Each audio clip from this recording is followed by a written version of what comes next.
John, do you want to do this officially for the first time? Do you want to say it, man? Say it.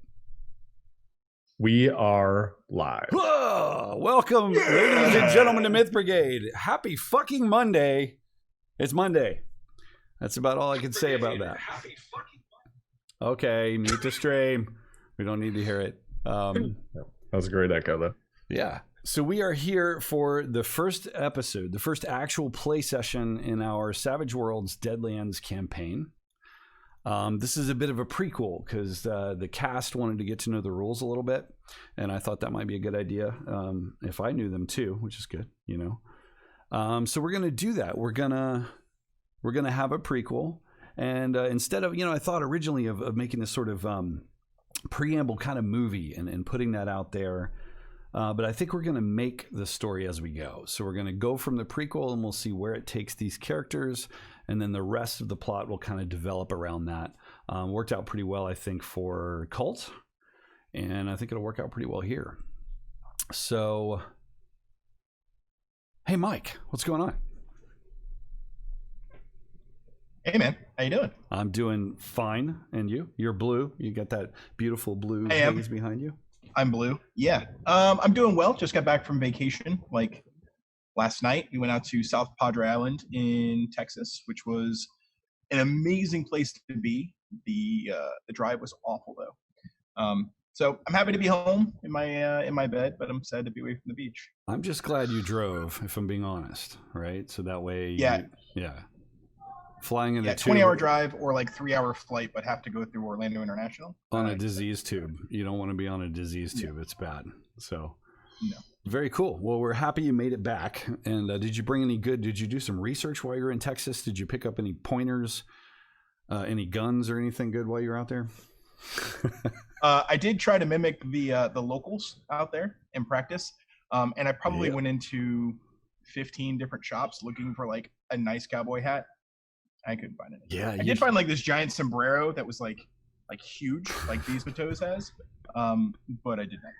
And then you wouldn't need the background. You wouldn't need lighting or anything because it would just be sombrero that people saw. I'd paint it green and have the perfect green screen behind me at all times. That's so good. Oh man, Len, how in the hell are you? I'm good. A little tired from work, but other than that, feeling very excited to roll some dice, even if they are virtual ones. Virtual. We may eventually use physical dice. No, that's awesome. So, and you almost made a Space Marine last night too, which is pretty cool. You know? Yeah, I wouldn't say almost. I would definitely not say. I started to formulate the idea to make a Space Marine. This is fantastic. We can't wait to destroy the enemies of man in an upcoming episode with Rivers. I think he's going to do a one shot. John, let me get the human check in with you. You doing good? Yeah. Oh, the human check in at work, it's different. We're just like machines. Yeah, doing well. Getting to actually stream a lot. I've been streaming almost every night. Twitch.tv/ForceNet. If anybody's interested in me playing a random assortment of games, from cute little Fall Guys to super military sim games like Escape from Tarkov. So wide range. What was the most recent game that you rage quit? Fall Guys. The innocent looking battle royale cute game is infuriating, even compared to the mil sim ones. So yeah. Nice. You heard it here first. That's awesome. Byron, what's going on, man? You doing all right? Yeah, I'm doing good, man. Doing awesome. Obviously, like I told you yesterday, this whole week has just been nonstop doing stuff. We made 5 characters for Night's Black Agents that we should be starting soon, hopefully. Yes. A couple weeks. And, then we decided to make Space Marines last night. Played Warhammer Fantasy today, campaign I run every other Monday. Super stoked to play this. Found out I went to a manager meeting today, found out I'm getting transferred to another store. Oh, geez, so, really? Going to be getting kind of a lateral promotion within the store to take on being the bar manager. So different developmental for myself.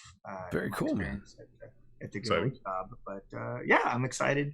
It's like 5 minutes, maybe further from my house, but still only 25-minute drive. So yeah, pales in comparison to what you guys do when you don't have to stay home. Yes. Well, that's exciting though, man. Progress is progress. I think, this, specific time, so many don't have that, right? And they're just kind of struggling. So, Yeah.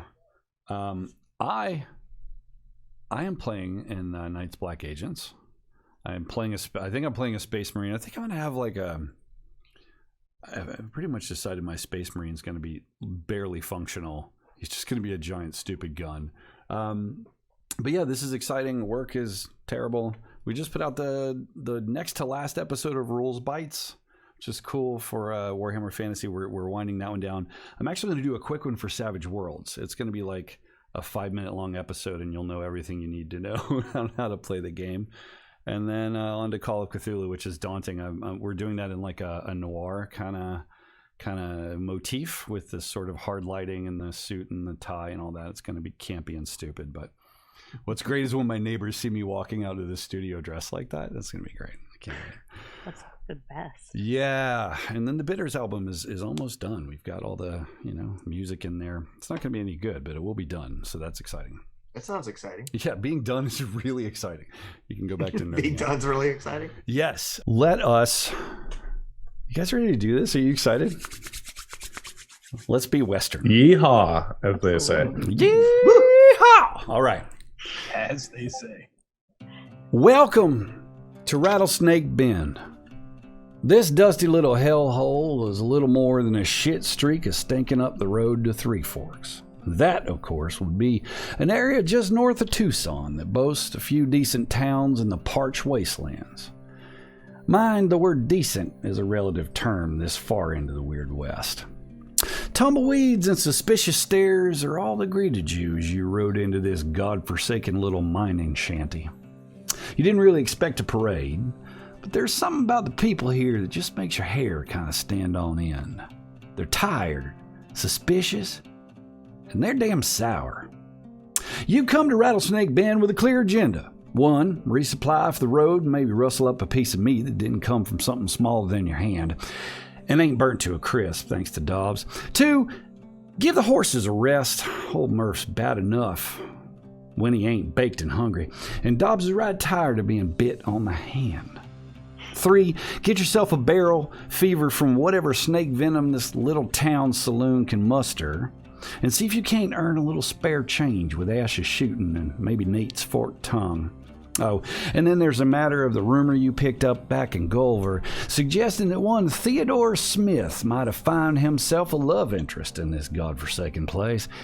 His hide's worth a pretty penny to the law-abiding folk 2 towns over, alive and in one piece, of course. Little less if he's roughed up some. Hell, even dead as a doornail, he'd fetch at least a little something, maybe a little something. At least, if he's still got that. Anyhow, the camera opens as you're riding in. It's sort of approaching dusk in this sort of ambers, dusty kind of clay, packed earth with the beautiful pastels of the Arizona sunset behind you. You're riding in, and in the distance, you can sort of see the lights in this this saloon, this Snakebite Saloon, as it's called. You're approaching in your horses. What's going on in the group as you're riding in?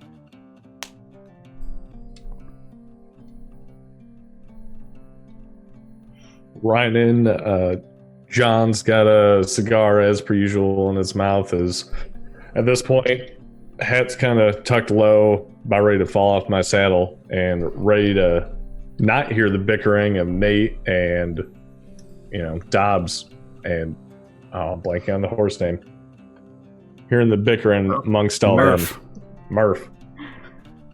Yeah, I'm trying to keep Succotash good and clear of Murph because they don't get along. So trying to trot ahead a little bit, or behind, whatever I need to do to keep Murph's attention away from me. so I can have a peaceful ride? Oh, it varies. And you kind of strategically move around and speed up and slow down. And Murph, it's almost like he enjoys tormenting your horse. It's like he's got the devil in him. Speaking of the devil's horse, Dobbs, what are you doing as Murph is carrying you along? I'm just trying to figure out why he can't walk straight. I was like, I told you like 100 times, just go. Quit messing around. This huge burly man just yelling at his horse. I can't get enough of that. It's so good. Yeah. What about Nate? I'll probably just kind of slap him upside his head a little bit. Nate riding on the front? Yeah, I told you, John. It's not bickering, it's debating. It's what scholars do.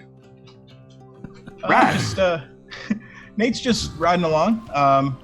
Shoulders back, head up, smile on his face as per usual, enjoying the sunshine and making small talk wherever possible. Oh, yeah. So I could comment under my breath. I don't see no scholars here. So Nate, you actually are in possession of the official warrant for this Teddy. Is that Murph? For Teddy's Teddy's bounty. So you have that tucked inside your breast pocket. And, you're kind of riding up. Basically, the little mining shanty, we're talking like 4 buildings. There's a little general store. There's something that could be a jail and a sheriff's office all in one.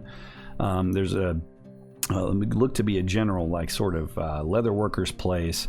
And then, of course, there's the saloon. The saloon's 2 stories, and it looks like it could actually, have rooms for let. And as you're approaching, you notice the familiar sign in one window. There's a piece of red fabric, just draped in front so the light can shine through it and show that red light just so, up in the top window there. So for the fellas among you that, are familiar with this sort of situation, that's what's going on. So you come up in the hitching post. There's a number of horses there.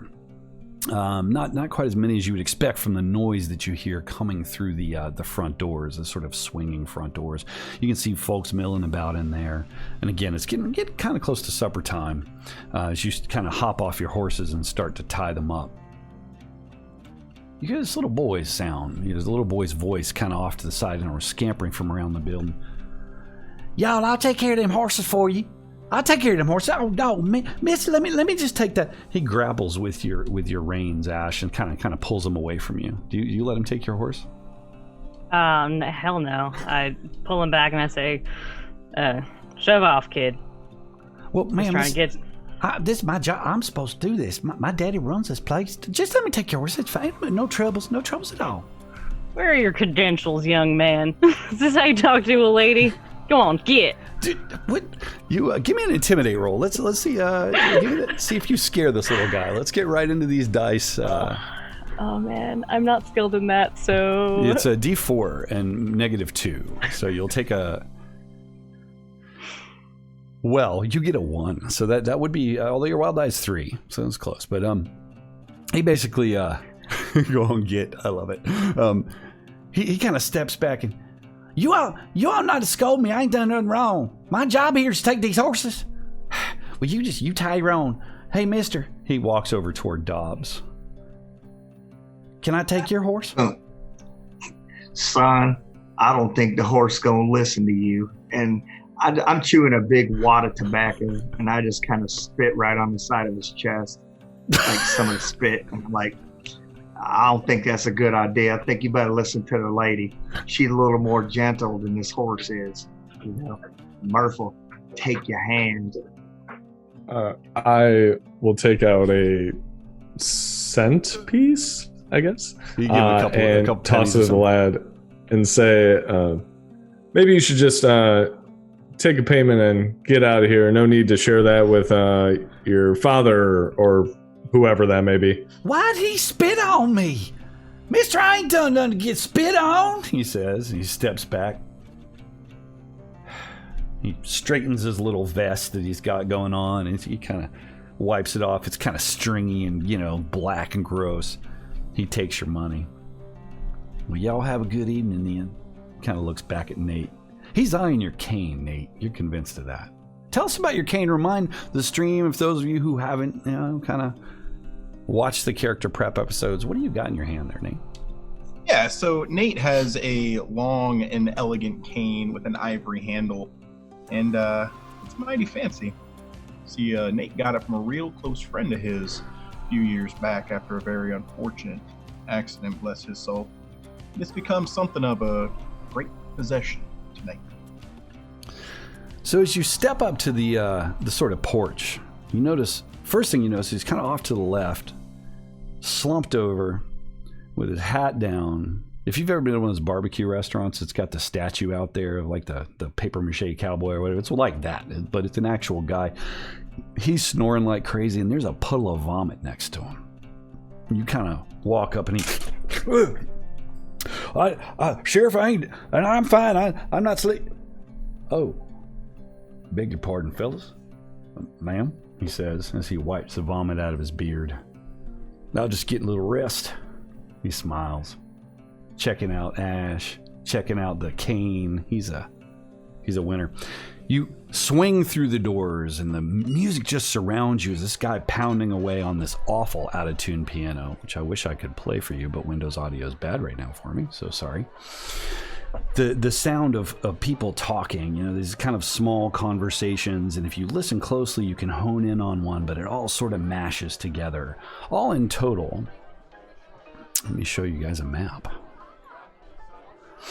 Let me know when you can see that. You can. Yay! A lot of people. Got to change it over here too. Yeah, it is a lot of people. So as you walk in,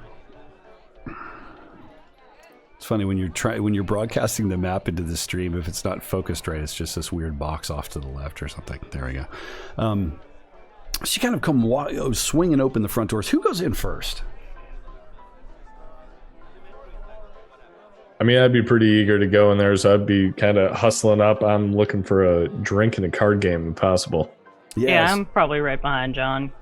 So you got the camera kind of facing that swinging door, looking out into the kind of dusky, afternoon or whatever. The door swings open and in comes Jahan, just kind of boots a clumping on these tired old floorboards. And right behind him's Ash. You got your rifle. Do you bring your rifle in with you, or you leave it on the horse then?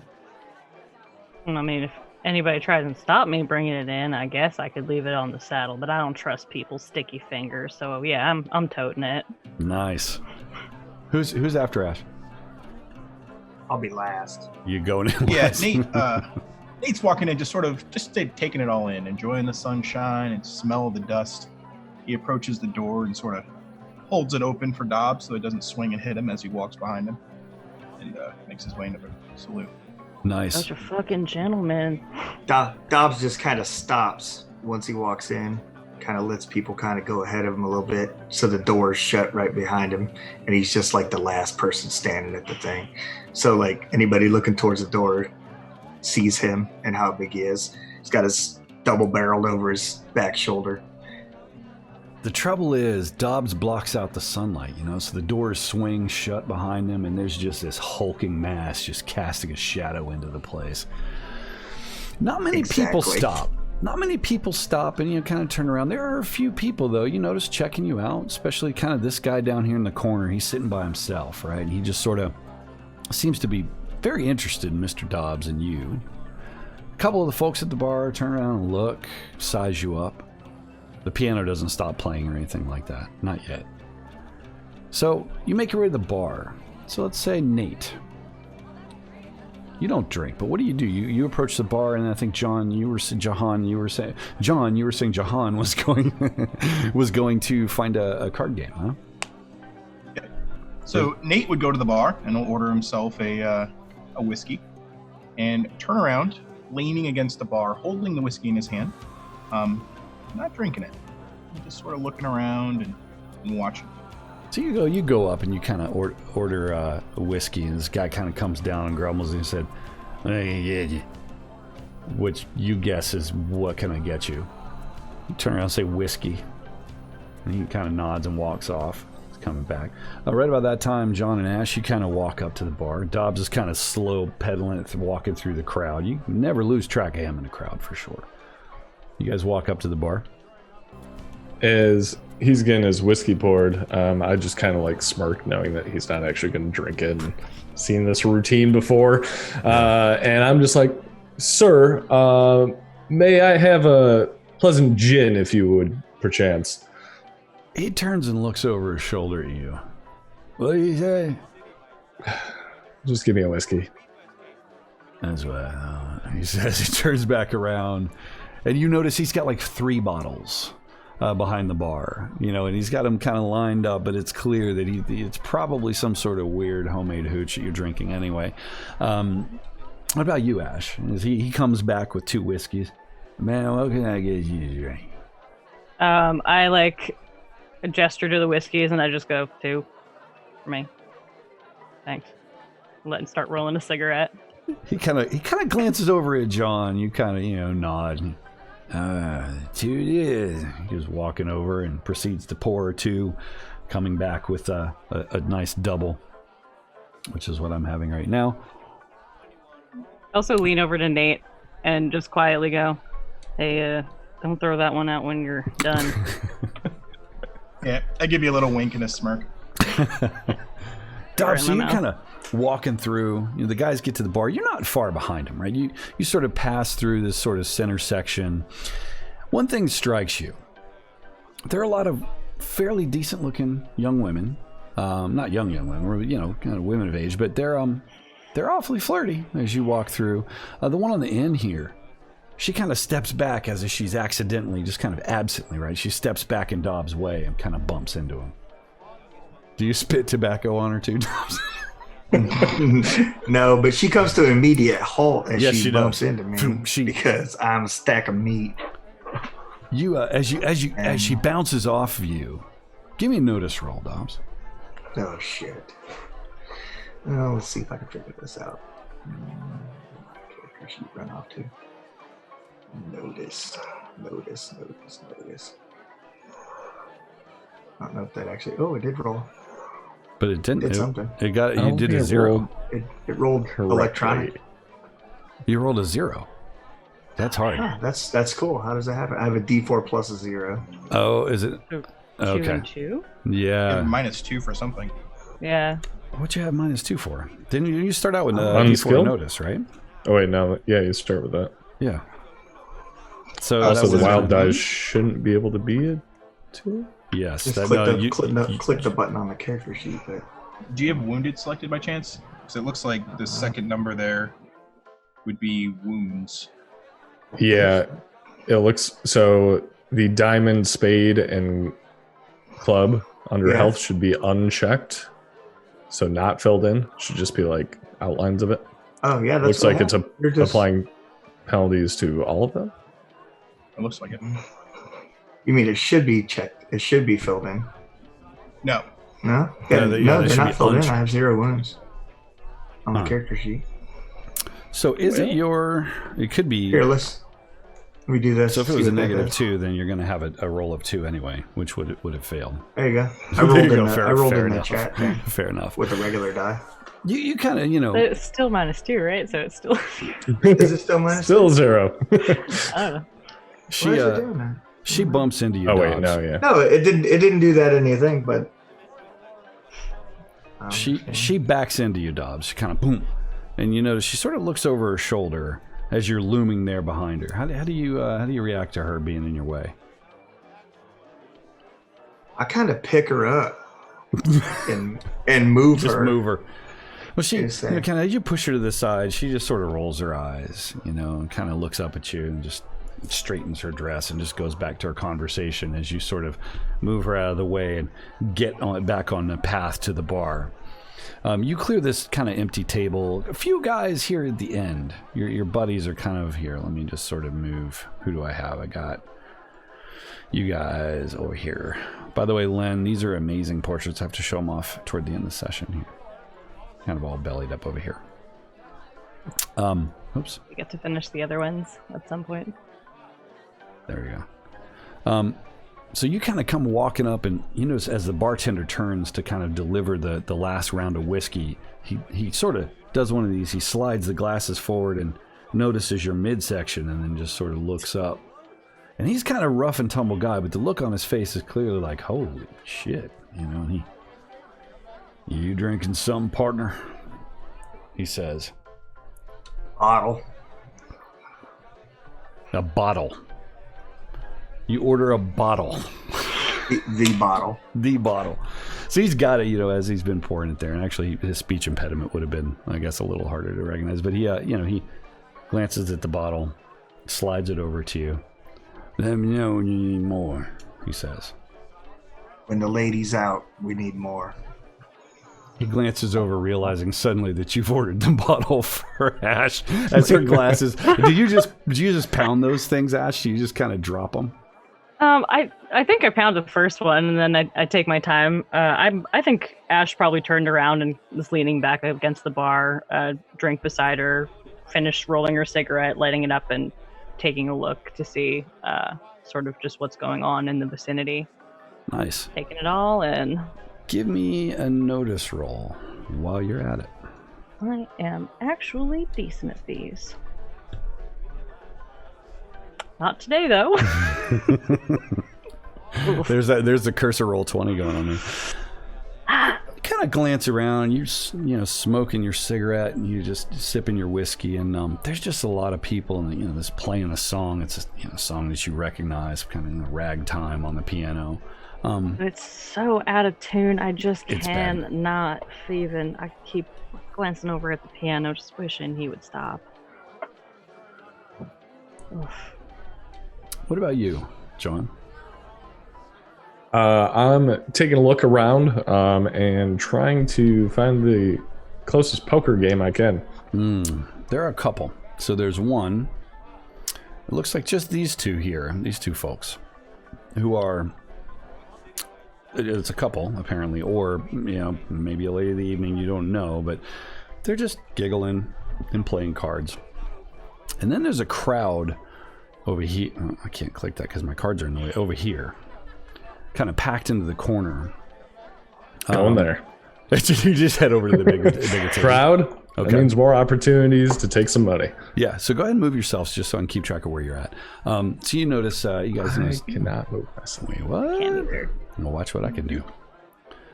I can make it so you can move you. Controlled by, that's why. Roll 20. Yes. Oh, sweet roll 20. Mike. Try now, John? Yeah, never mind. You're already gone. You're just like, already there. Pew! And Ash. As soon as you get a drink, nowhere else to be. All right, you guys should have access to your tokens now. Yeah, so you saunter over. How do you approach the table? So, kind of the piano music's kind of loud over here. The first thing you notice now that you're over on this part of the building is seated on it's sort of a lower piano, right? Like, I forget what they call this, like a spinet, I think. He's just hammering away at it, and there is this gargantuan, beautiful but just gargantuan woman sitting on there, and she starts to sing as you start walking over, and she has this incredible singing voice. It's very deep and very kind of throaty and bluesy, like she's smoked enough cigarettes to almost rival Ash. She just starts singing this kind of na-na-na-na, and Ash, you're just like, oh my god. She's got a great voice, but that horrible discord with the out-of-tune piano, you might have to throw a stick of dynamite over there. How do you approach that table, John? Well, to be honest, when I entered the saloon, I was a little disappointed not more people stopped and looked at us. So I'm going to approach with kind of, peacock strut almost, is kind of like, okay, I'm checking the dark ivy. Come on, people know me. I'm renowned. At least I think I'm renowned. Just kind of saunter up, but kind of like almost stomp on the last two steps as I walk up, just to see if hopefully people will look at me. And then I'm just like, got room for one more? So as you come walking up, you get to about here, and kind of in that square, let's say, you kind of plump as you go walking up. This guy kind of folds his cards down toward his chest and kind of side-eyes you. And you think he notices who you are. He might not, but you think he does. You say, you got room for one more? And he's got a toothpick that he's chewing on. It's part of his shtick with poker. We're right in the middle of a game right now. Yeah. You like cards, do you? I do indeed. Never too great at them, but always love playing them. This guy and this girl sort of lean into one another and say something and kind of laugh. And this guy glances over at this girl as if, what the hell are you doing? Like there's a cheat going on or something like that. Yeah, why don't you pull yourself up a chair there? What's your name? Mighty kind of you. My name's John. New in these parts, but couldn't pass up a game. Yeah. You know, there's a lot of famous card players named John, he says. And there's obviously a good bit of noise, right? So it's hard to kind of duplicate that, but just the two of you, you know, it's kind of the noise is almost loud enough that no one else is really hearing what you're saying. Okay, if only he can kind of hear, then be like, well, maybe I am, maybe I'm not. You want to find out? Yeah, I think I do. He cracks his knuckles and he basically pull you up a chair. Expect there's an empty one right over there. We'll finish up this hand and deal you in. He smiles. Perfect. You go walking away. The rest of you at the bar kind of see this exchange, especially this sort of, you know, slow Reservoir Dogs walk up and this kind of conversation. And you notice that as he walks away with that same amount of confidence, they're all talking about him. And you can't really, I guess, line of sight with this girl over here. But so, you know, you go and fetch your chair. What are the rest of you guys doing meanwhile? So as soon as Nate sees Ash put her first drink on the counter, he very deftly slides his glass onto the counter and scoops up hers as though he now has the empty glass, and he sort of gives her a little elbow nudge as he makes his way over near John, and he looks for somebody who might be maybe by themselves somewhere close, and just strikes up a conversation so that he can see what John's doing. Okay, so there's an empty blackjack table at the moment. And then, let me see. Don't really have anybody. Well, there's this guy here. And then there's this guy sitting one of those down. guys kind of look like they might be. Yeah. So you kind of walk by. This guy, you know, he's sitting there. He's reading. He's got himself what looks like a whiskey that's most of the way gone. He's got a cigarette in his hand. And he's just real focused. But this guy over here, next to him, is absolutely watching what's going on at the table. Maybe too intently in some ways, you think, as you approach. Yeah. So I approach, careful not to be watching John. I don't want anybody to realize that, you know, I'm seeing what's going on. I introduce myself. How you doing? Nate. He's sort of taken aback by you kind of sidling up next to him. Lawrence, good to meet you, Nate. You in line for the card game? He says. Oh, never touched the things myself, but I always wanted to learn to play. Never touched the things? You know how to play? Of course I know how to play. You don't know? You never play cards? Grew up on a farm out home. Well, Nate, you and I are going to be good friends. Why don't we play around together?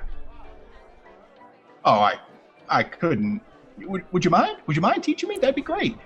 Well, I would be honored to. You know what? Wait, let's just wait and find us a room over here at this table. I think we could probably get you in there, right? They'll take it easy on you. Oh, no, I couldn't with all of them. Well, you just want to go have a game of our own. I mean, there's a table over there. You got cards? I mean, if you trust me, I have my own. I have my own deck. Carry it everywhere.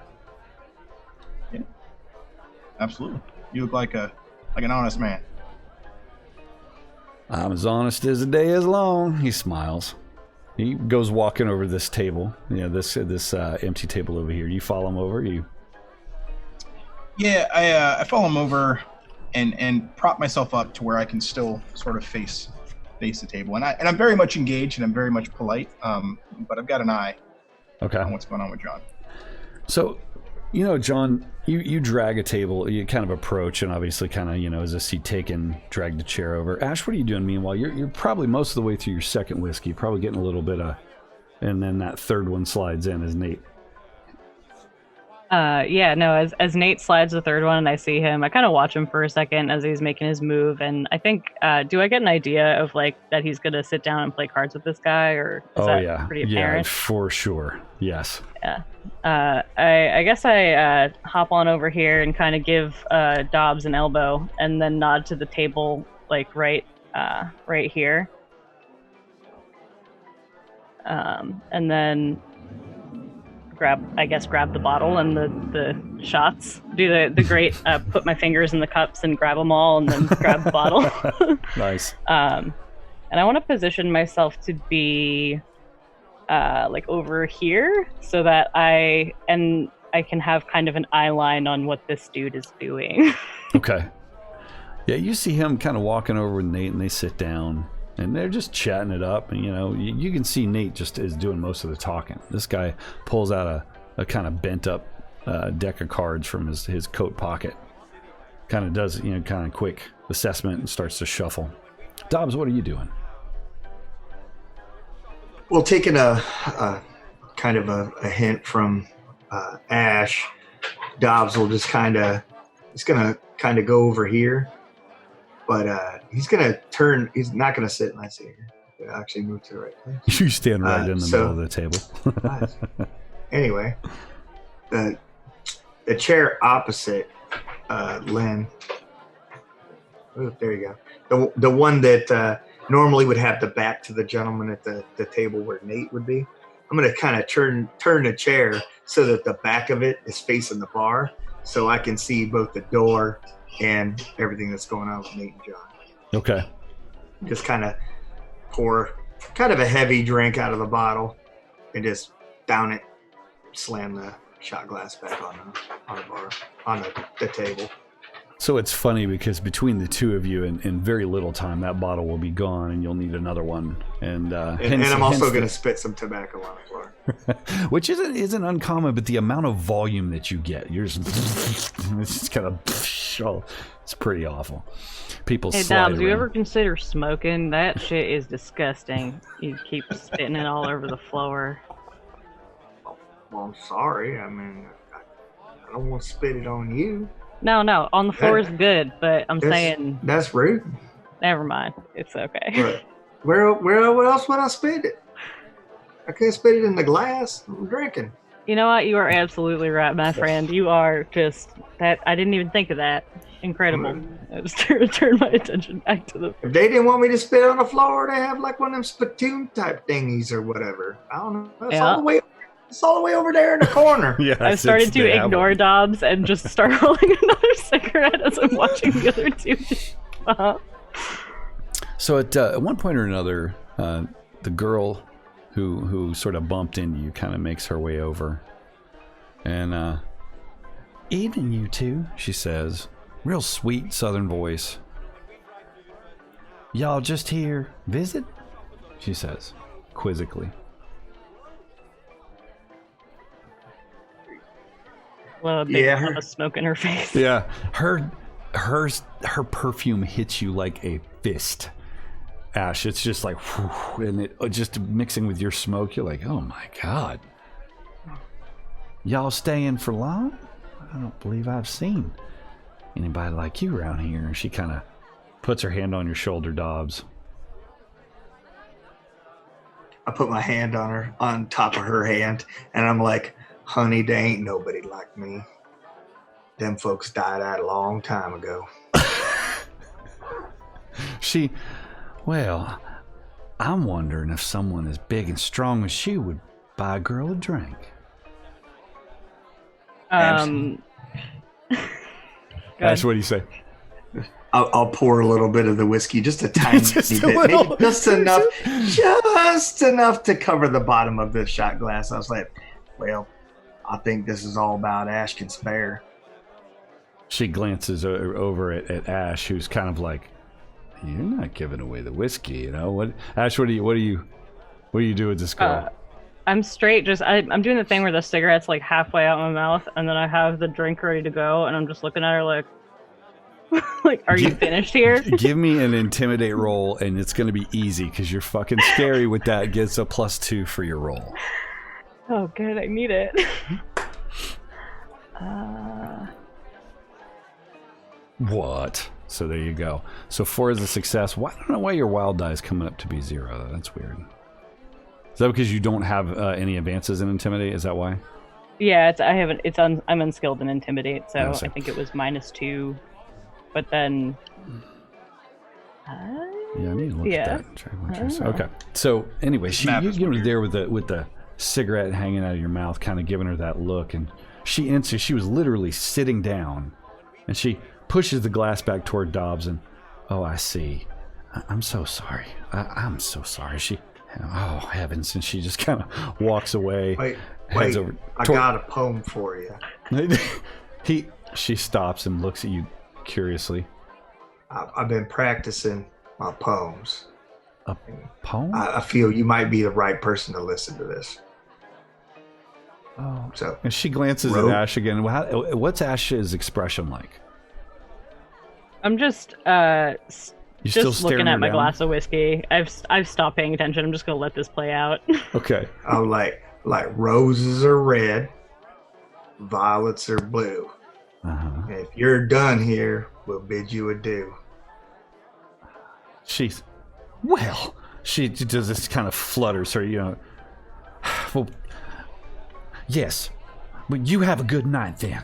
She turns and walks. Ma'am, I'm sorry. she walks over toward the corner of the bar over here and going off to mind her business. Meanwhile, you pulled up your chair. They finished their round, and interestingly, this man does in fact seem to be more or less winning the game. As you pull up and sit down, and he kind of rakes in. Now, this is not big stakes by any means. This is minor money, so just some coins, and there's some bullets, and there's like a I don't know, a horseshoe. God only knows. So you pull up and sit down at this table. Well, who's the new player? Says this guy here. Hey everybody, my name's John, fresh in town, but just looking for a friendly card game. I'm just trying to be as innocent as possible. Rattlesnake Bend, there's not really such thing as a friendly card game, buddy. This isn't about friends. This is about a brotherhood. Have a drink. Tequila. A cheers. Oh, a cheers to that. He pours Take a shot. my own drink, though. He pours shots for the table. Now, you're not going to disrespect my hospitality, are you? Oh, no, of course, sir. And seeing everybody else take them, will take them as well. Yeah, so they basically glasses up, and you can tell clearly. I mean, the bottle's almost gone. Just from the smell in the air around these guys, this sort of cigarette, kind of tobacco, but then just this pure alcohol smell. You pull up with your friends watching, and so what do you got to ante up with? Now, we're a little flexible here. We're not just prop casino, but what you got there? I take kind of a quick glance at the table to try to figure out what everybody's buy-in is, and then try to be a little, gullible, if you will, and say double that amount, and be like, "Oh, is this enough?" That's the perfect amount, he says. He smiles, and he just kind of pulls it in. Say, what's your name? Did you say your name was? I think he said, was it John? John is right. Oh, it's a pleasure to meet you, John. It's great to meet you.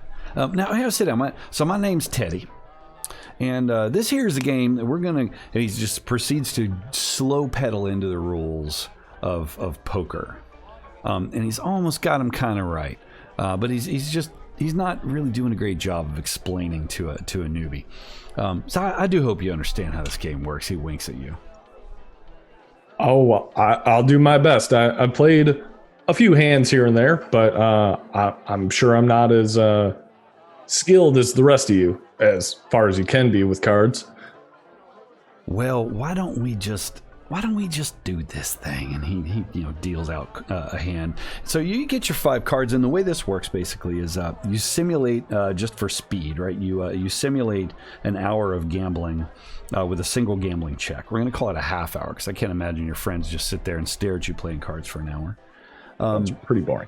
Yes. So you are basically playing against these three folks. So why don't you give me your gambling check? Over the course of time, probably when, like, assuming they're passing the deck around to like shuffle out and things like that. At one point, I'm going to cast Boost's trait on myself to raise my gambling by 1 die. So how early on? Is there a physical manifestation of that? Do you know? It's actually playing poker with. If I want to, I can play it against these like essentially lesser demons in like the blink of a second. I'm not going that far in my power yet. I'm going to just do a very simple thing. So it's more of just a shuffling of cards. That's my habit when I don't have a deck of cards in my hands. I'm always like shuffling poker chips or something like that. But when I have that deck of cards in my hands, that's when I feel the most, powerful and in control, even if it's, random fate. And I'm just going to do like a kind of a fancy shuffle once we're, maybe if we're playing half an hour, 15 minutes in, when they kind of start to realize, okay, maybe this guy knows what he's doing type situation. Okay. And then I'm going to let it all out when I do a fancy ass cut and then start shuffling them out. So you do, and it's almost, so for the rest of the party, please give me a notice roll. No modifier there, but just a notice roll, and let's see what you pick up on there. Wow. Nathaniel's real keen. And he's paying attention. I do have Explode. I'll drop it in the chat here, but I do have alertness. So I've been rolling +2 for my notice checks. Does that apply here? Or Yes, no? it does. Sure does. All right. Dobbs is just like drinking. So Working. interestingly, What happened there? It's It exploded. Damn. yeah. So that's it. It's so much easier with physical dice because you kind of understand what's going on. But yeah, so you glance over, and both of you almost at the same time kind of notice this shuffle. And it's almost a tell that you're picking up on with John when stuff gets real and the game is starting to get intense. Dobbs, you're just there looking around and just feeling okay and clueless and waiting for some violence or something, man. Yeah, my D4 didn't work on my notice check. I don't know why I gave me a 0, but I don't understand. There's got to be. So it says rolling 1d4 plus 0 minus 2. It says that you're distracted, wounds, fatigue, encumbrance. There's something going on with your... Yeah, something I'll have to figure out what that is at some point. Yeah. But I So don't understand. you guys pick up on this. Feel free to use that for later. It doesn't really do much for you other than to say, oh, wait, that's that shuffle. It's like you kind of recognize this specific move. Let's have that gambling check then, if you would. Come on. Load up. Oh my god! Well, my wild die did well for me. There's your occult, your occult action there. You absolutely just blast. So you wind up with what's your hand with a 14? What hand do you win with? 14. That's I would say a straight flush, not quite a royal flush, but a straight flush. Yeah, so you throw the cards out, and literally the two guys, the guy that invited you, well, that's just horse shit. You're not no damn beginner, he says. Well, I mean, Teddy. I began at this table. Not my fault I finished, y'all. Is that right? I don't much like a cheater. Now, there's nothing that says he was cheating, says Teddy. He kind of speaks up. You notice that voices are getting elevated in the corner. I just say in gambling, the many must lose in order that the few may win. What, are you trying to give me some kind of sermon? I don't need to go to church. I need my money back. Well, maybe you should have been better at cards. Why, you son of a... Teddy speaks up. Just calm down now. You swindling us? He says. The girl that Teddy's with kind of leans down and puts her hand on his shoulder. No, just, she says, whispering, is kind of, and he just pushes back. I know. You trying to steal money from us? John? Now, Teddy, Theodore, if I may. I would never be trying to swindle anybody. I'm just here playing some cards. I might have fibbed a little bit about my history of playing cards, but that doesn't mean I cheated. Give me a, let's see, you got a charm? You got a little charm going on there? Persuasion? Yeah, let's use persuasion, yeah. Oh boy. Good old wild dice. Well, I guess that's true. So why'd you gotta go and call me Theodore? He says. Just try and be respectful. I presume that's your full name. Apologies if I was presumptuous there. Well, yeah, that's my given name. He pushes back his chair just a little bit. You hear it kind of squeak on the floorboards. I don't hear anything else. No, he doesn't. Or his hands on the table or anything? No, his hand's on the arm of his chair. He's pushing back on it. But he doesn't seem to be drawing. Ash, what are you and Nate doing? I'm just trying to keep eyes on the other two. I'm kind of split between watching Nate and watching specifically this guy. And then also trying to just keep an eye on what's happening over at John's table. I imagine I saw everybody get a little uppity for a second. You do. So the scene changes, right? Kind of camera focusing over here on Nate and his friends. So Nate, you guys just sit down. This is, of course, roughly when the chair's being pulled over, right? This guy seems nice enough. Larry is his name. He sits down. So you've never played cards before, he says. No, sir. Well, that's never funny. played. That's what they all say. He laughs. How about we gamble for a drink to start? I think that's fair, he says. Nate tips his empty whiskey glass over, goes, perfect timing. I'm up for a good one. I have to run over past Ash real quick and drop one off. All right, then. That sounds good. So let me just... He walks up, goes over, gets a drink. Nate, you have a moment to kind of exchange glances and see what's going on. He comes back with a whiskey and, 3 whiskeys. He puts one in the middle and then, gives you one and takes one for himself. So you ain't from around these parts. You don't work the mine, do you? No, sir. Not much of a laborer myself. Well, you don't really look like one, but I don't know. Why the hell else would you come here? You just pass it through? Yes, sir. Heading up north. All right. Heading up north, huh? What you doing up north, he says, as he's dealing the hand. Yeah, just visiting some family. So he proceeds to deal the hand, and you guys gamble. Now, do you exhibit that you can play cards, or do you have no idea? No, I very much play like a bumbling idiot. Right? Okay. I'm asking questions, I'm leaning in, and I'm showing him my cards, going, so if I have 2 of these, that's a pair, right? Is that what that is? Well, that's what 2 means, isn't it? He says as he's sipping on his whiskey and kind of getting rid of it. What do you what is the end game of as you're sitting there with him? What are you trying to achieve? Are you literally just using him as a distraction so you can keep an eye in the corner? Yeah. Okay. Absolutely. I I look him up and down for anything sort of valuable or any sort of any sort of use to me. No, but generally this is he's just a friendly worn. exchange, so that way I can keep my eye on John and have an excuse to be safe. Yes, he's probably wearing the same suit that that he wears every night out. And it's clearly not been cleaned in a long time. He's just an average guy, nice enough guy. Apparently his wife's back at home and he's ready to head home. She's going to have a son pretty soon. He's very excited about it. He's convinced of that. You get in a sort of sidebar about the fact that you're here with that big old hulking dude over there, and what's the matter with her? Like Ash is just staring with that stone expression that she has, that kind of thing.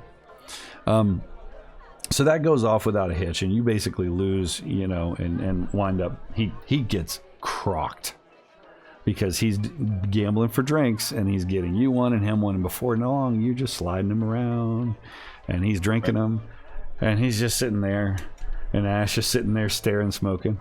What do you do? Do you take him for all he's worth or no? No, I'm not interested in his money, and in fact, I'm quite enjoying the conversation. I'm very excited for him and his soon to be. Hopefully, it's a son. I know he was looking forward to one. And I don't know how far we're playing this out, but about that time that sort of eruption happens over at the table, I make a big deal and I go, damn it, Larry, you beat me again. I don't think I can do this with you anymore. You just kind of call it off and distract him. Meanwhile, okay. Yep. So he's well, I was just getting started, he says, as he's got now like 5 drinks in front of him after this period of time because they've been gambling for a little while. Well, it was really good to meet you, Nate. It was great, Nate. He says, he laughs, and he just kind of leans over the table. You sort of excuse yourself. You're a little parched though, because you've been sitting there and he's just been drinking, and you've had nothing whatsoever to drink. What do you do as you get up from the table? I make my way over to this side, just kind of meandering over here by myself, to try to listen in on what was going on with John, and then I hear that things seem to have died down a little bit, and they're sort of talking things out, and so I don't make a dash or anything like that.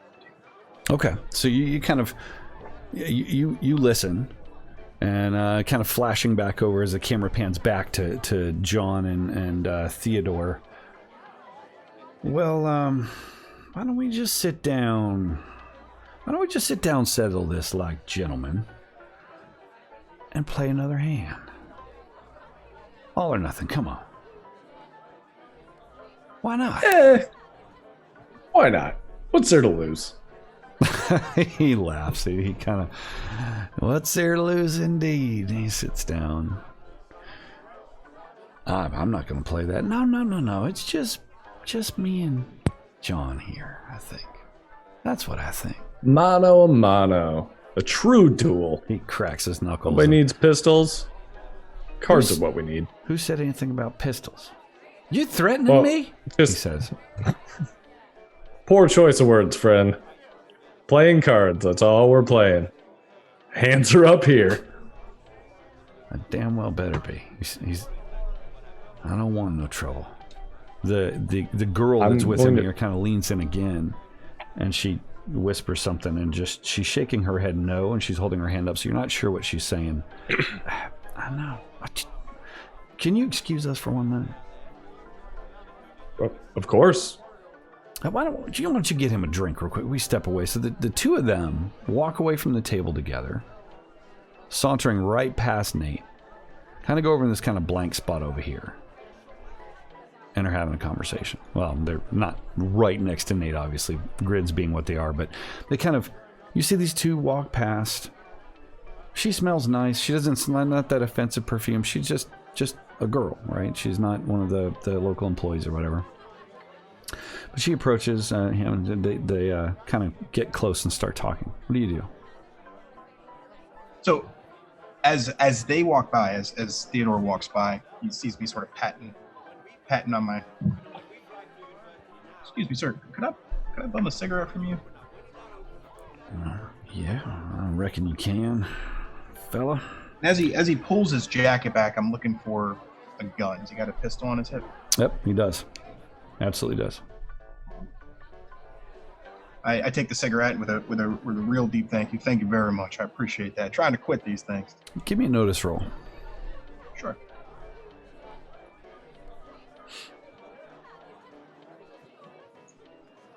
Nice. Ooh, man. So the cigarette case, as he closes it, it's nice. It might be maybe made of silver, and it's got the initials TS and all kinds of floral pattern around it. As he closes it, you kind of notice that. And the two of you lock eyes for just a split second as you strike a match and light your cigarette. What do you do? I thank him, and I continue back down this way. I definitely know what's going on at this point. Back down what way? Okay, there's moving. So you kind of move over and take a big drag. You see, you kind of glance. You have to kind of laugh at Larry, who is now just sleeping face first on the table where you left him. The two of them stand there for, they kind of pass and obviously kind of gather and have a conversation. She's sort of emphatic, and she's pointing over her shoulder, and she's just, kind of very, very animated with her hands. Not to the point where she's yelling or whatever. She just seems concerned. He pats her on the shoulder and just kind of nods. She sighs. She goes walking toward the stairs leading up. Now, there is a second floor here, which is a wraparound balcony with a big sort of chandelier in the middle. Oil-burning lamp chandelier kind of thing. He comes back to the table walking past. "Pardon me," he says as he walks past you. Do you stop him again or no? Oh, I said, "Yep, excuse me." And I do this little thing where, like, I sort of like, because he's sort of approaching me from behind, and I step back and I say, "Oh, excuse me, no problem." Yeah. And as I turn, I look to make eye contact with Ash and Dobbs. Okay. And if they see me, I just tap my jacket pocket, just like that. Give me an easy notice check. Let's see if they have any idea what's going on, because they're kind of split, and they actually, this guy's walking back down. They're probably following him. Did you want us to roll? Yeah. Yeah. Sorry, was that? Sorry. Yeah. For Ash and Dobbs. Damn. Damn, Dobbs. Dobbs. I got my thing figured out. Dobbs is suddenly aware of all things back. in the universe. James just called me and gave me a macro, and it works. Suddenly it stuff works great. I literally picture the following. Yeah, exactly. I bet it does. I picture he's just sort of staring like this, and then suddenly, like, he just snaps back to it, like, huh. Yeah, you both, in fact, notice, Nate turns with a flourish with his cigarette and just kind of taps his breast pocket. And you are absolutely sure what's going on there. Ash, it seems we might have found the snake hiding at Rattlesnake Bend. Her poetry is inspiring, and My mama had told me the same thing. what a lady she must have been. And I'm slowly just unclipping the gun and putting my hand on the holster, just real slow, real casual, just ready. I'm just kind of stretching my arms. Okay. You're kind of getting ready. It's like you're doing some pre-murder calisthenics and such. You're blissfully unaware, John, as you come back around and take your seat. Your back is more or less to them, and you've learned not to make eye contact with them in case things go way south. What do you do as he comes back? Is the lady all right? Do we need to stop? I mean, I understand if you can't play. No, it's fine. She's just tired. She's not feeling so good. Maybe something she ate didn't sit right with her. It's all right though. We got one more game in us, don't we? Let's do it. He goes up like this and with 3 fingers sort of motions for the bottle, which the waitress, who has been apparently just attending this corner, turns and pours more tequila. You're going to make a, let's say, vigor roll for me, please. Oh, boy. It's going to be rough. As you do this shot. Oh, nice. So, Nice. The upside of hanging out with Ash is your liver died a long time ago. It doesn't matter. You just throw that right back at Along with his eardrums. Yeah. Yeah. And so he is going Been a to... while. Dynamite, remember? Yeah, that's right. He's going to attempt to win at gambling. What are you doing this time? So you still got your extra die, right? That lasts a while? Or is it just one hand? Yes. Yeah, it lasts an hour. Oh, geez. Okay. So does he have the deck to deal? He does. Okay. I'm going to ask him if I can cut the deck. Oh, of course you can. He gives you that look like, why are you asking me that? That sort of, really? Is that what you think I'm going to do? And he slides as soon as it over he to you. does that, I was like, wise man's always said, trust everyone, but always cut the cards. And then I cut the cards, and I am not going to cheat. Not going to cheat. You're not going to cheat? Nope. And what's going through John's head? Is he like, oh shit, I should cheat, but what if I lose? What if I win? He looks really confident, man. It's more of at this point that I feel like I've already, I've won the pot because I'm fairly confident this is the guy we're looking for. So like, as long as I can get him riled up and kind of get him playing, I feel like I've already won. Okay. Make that roll. It's no modifier. Ooh.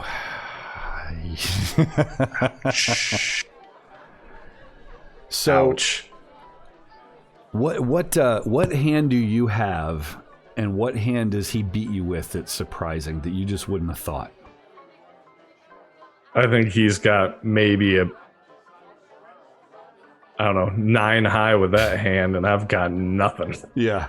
And you feel that sinking feeling as he fans the cards out in front of you, and he literally, the second you lay yours out, his eyes get about this big, like, I got you, and he just lays them out. And he does this thing with the toothpick where he kind of rolls it in his mouth. Well, that was a pleasure. Was I watching this enough to see if he did cheat? I think you have to be. You can write. Yeah, give me a notice check to see if you're because I'm guessing you're watching close. I'm definitely watching. See how close I'm watching. Not that Not close. Very close. No, you got smoke in my eye. Just, yeah. oh, did he lose? Damn. And you literally look up and how John do you react? You see the loss. Do you probably stiffen up? Like how does that come across?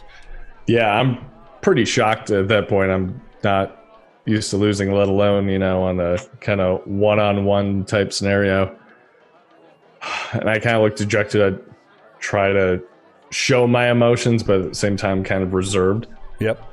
And say, well, they say poker's 100% skill and 50% luck.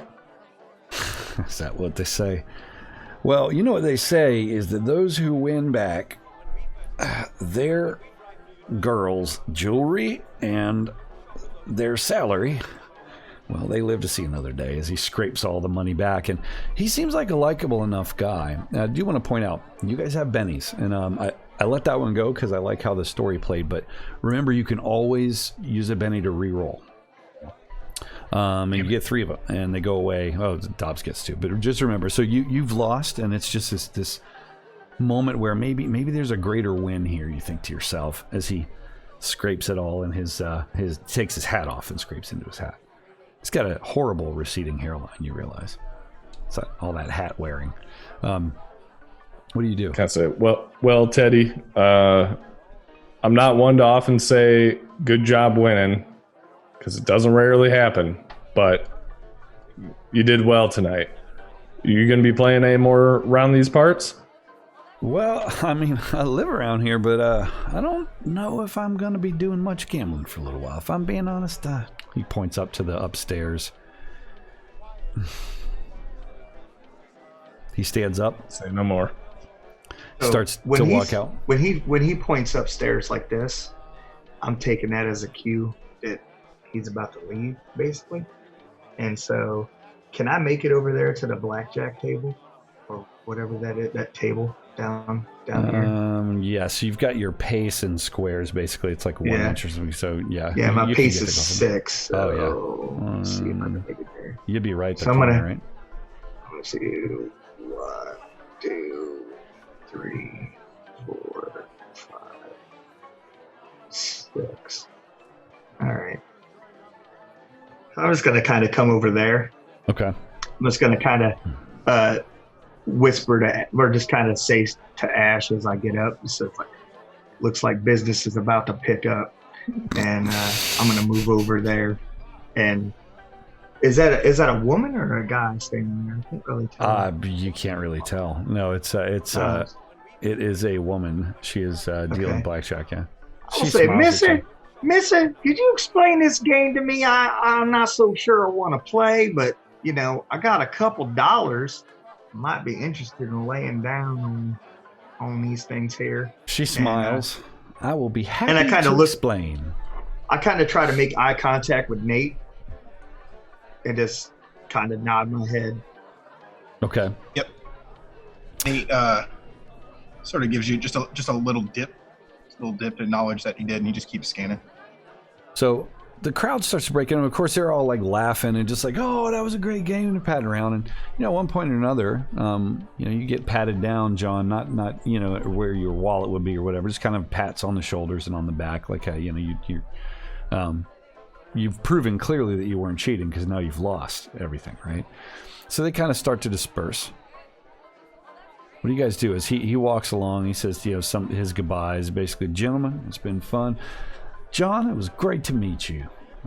Maybe next time we'll gamble for food or something, huh?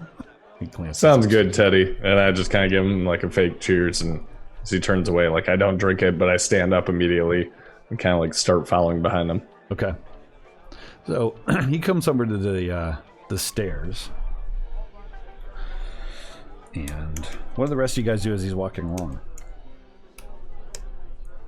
I think Ash just finishes her beverage, puts it down, and stands up and kind of just moves just around the table, getting a good eye line with the stairs. Okay. He comes around the corner, and as he rounds, it's kind of the banister kind of goes up, as I said. I was going to say, can I act again before he rounds those stairs? You absolutely can as he's around that corner.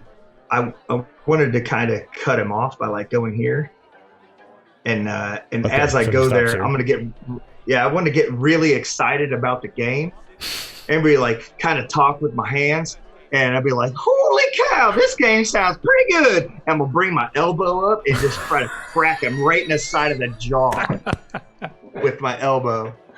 So we will treat this as outside of initiative because he has no earthly idea what's going on. As you start kind of, jumping around in his face, go ahead and give me that fighting roll, please. No boy. And that is against, if he is able, that's against his parry. But we'll go with 4. Damn, Dobbs. Wow. Okay. So you basically crack him. Now, is it your intent to do your full damage? If so, it's your strength plus your half your fighting. I'm trying to go for a knockout. Okay. So, not that I have any, but that's what I'm trying. I'm not trying to like put him down, but yeah. Yeah. So let's see. You said strength plus. Yep. It's strength plus half your fighting die. So if you got a D8 before. So it's going to be a D6 plus 6. Damn. So plus 6. I didn't add the 6. Yeah. There. 9.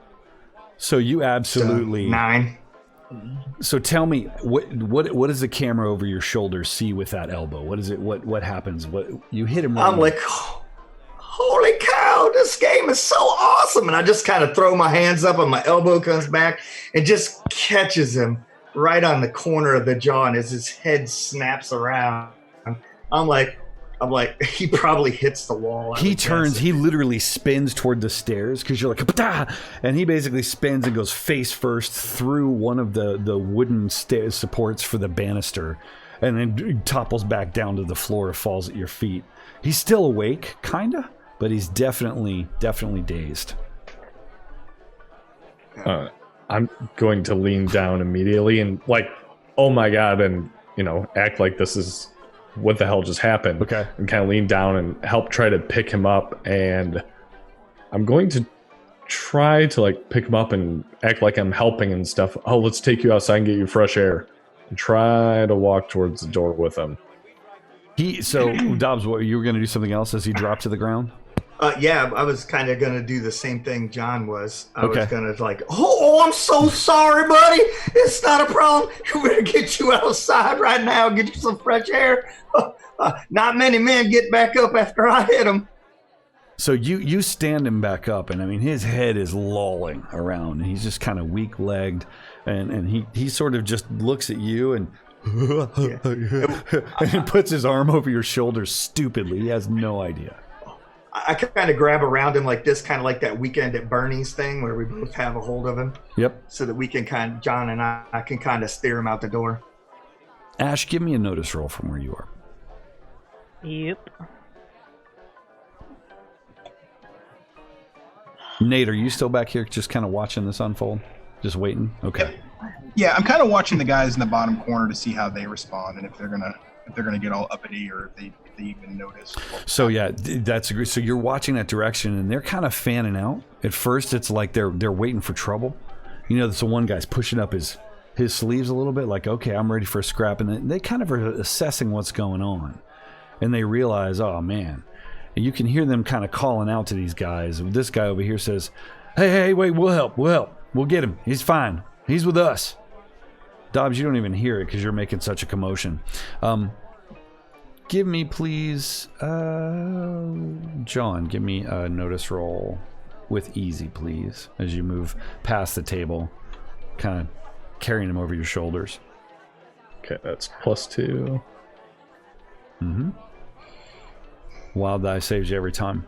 So you're moving along, and you're talking to him. Oh, I'm so sorry, or whatever. He's kind of nodding. He's, you're a good card player. Boy, that hurt. What'd you say your name was? Oh, my head. And he stops, and his eyes get about this big as he looks toward the door. What do you do? Do I see anything at the door? So you glance, and at this moment, kind of, it's like all eyes, especially Ash's. I notice you're like, well, as you look over. Pushing into the door, there are 4 men. They look completely different to the people here in that they're drawn. They're not like zombies or something stupid, but they're kind of just gray in pallor, and they've got these real deep circles under their eyes. They're more or less dressed in dark colors because that's what bad guys do, but they kind of fan in 2 on one side and 2 on the other. And then parting the doors right behind them is this awful, just sort of pockmarked, looks like maybe bad burns or something. Guy kind of comes walking in and looks around. He is wearing a sheriff's badge. He glances over toward, just kind of around the bar. He makes quick eye contact with Ash, but looks her over. Kind of keeps going to the right, looks over in the corner and sees what's going on over by the blackjack table. What do you guys do? I quickly say, Dobbs, why don't we get Teddy upstairs instead? And try to make a quick left turn and go up the stairs. You're gonna, okay. Give me a persuasion roll for Teddy, please.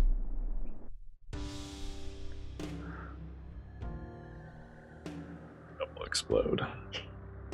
Sorry, I'm dragging people around. Do. Nice choice of token there, by the way. Little Eli Wallach.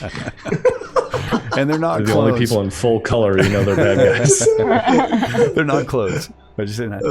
Okay. So yeah, Eli Wallach. Nice. So he you want to go upstairs? What? Says Teddy, and you're trying to kind of move him over toward upstairs. Dobbs, do you pick up on this, or do you keep dragging him off? Like you've noticed John's trying to drag him up. I'm like, yeah, up's probably good, and I just kind of shove him. I just kind of push him. I was like, I think your girl might be calling you. We better take you to bed. So you're going to need to sleep this off. You push him, and he just sort of stumbles, kind of just face first into the stairs, and we're just kind of dragging him up the stairs. Hey, boys, you hear. Sheriff wants to talk to you, says this fella here, loud and boastful. He's boom! You hear a rifle shot hit the ceiling. Little bits of plaster fall. I said, boys, the sheriff wants to talk to you. Ash, this obviously gets your attention. After the shot, I'll kind of turn around. I'm sorry, did you mean us? He glares at you. The middle guy. He's standing here, and Ash, you can see the best, and obviously all eyes are on him. He's a similar, just kind of gray pallor, sick. He's kind of skinny, not completely emaciated to the point where he'd be weak, just not right, sick. And in his throat here, He's got 2 metal circles that look like little vents. And you can almost hear him breathing from here. It's not cool like Darth Vader. It's more like gurgling dead throat guy. Because of mucus, you know? Steampunk Back to tracheotomy. Tad's Nurgle. That's right. There's no pus. I didn't say a word about pus. Shut up. No pus. No pus yet. Yeah, This is that's right. healed. This has healed. Yeah. It's the Wild West of Nurgle. No, so what do you do? I mean, I definitely stand up when the gun goes off, and I just kind of just whoop and grab my hat and just start looking at the door, like making eye contact, trying to see where I can maybe get a shot in if things go sour. But I don't do anything Okay. aggressive. So you're standing, you got the table more or less between you and them. There's this table here. These guys are alert, but you notice that they're all focused on this area over here. They're not so much paying attention.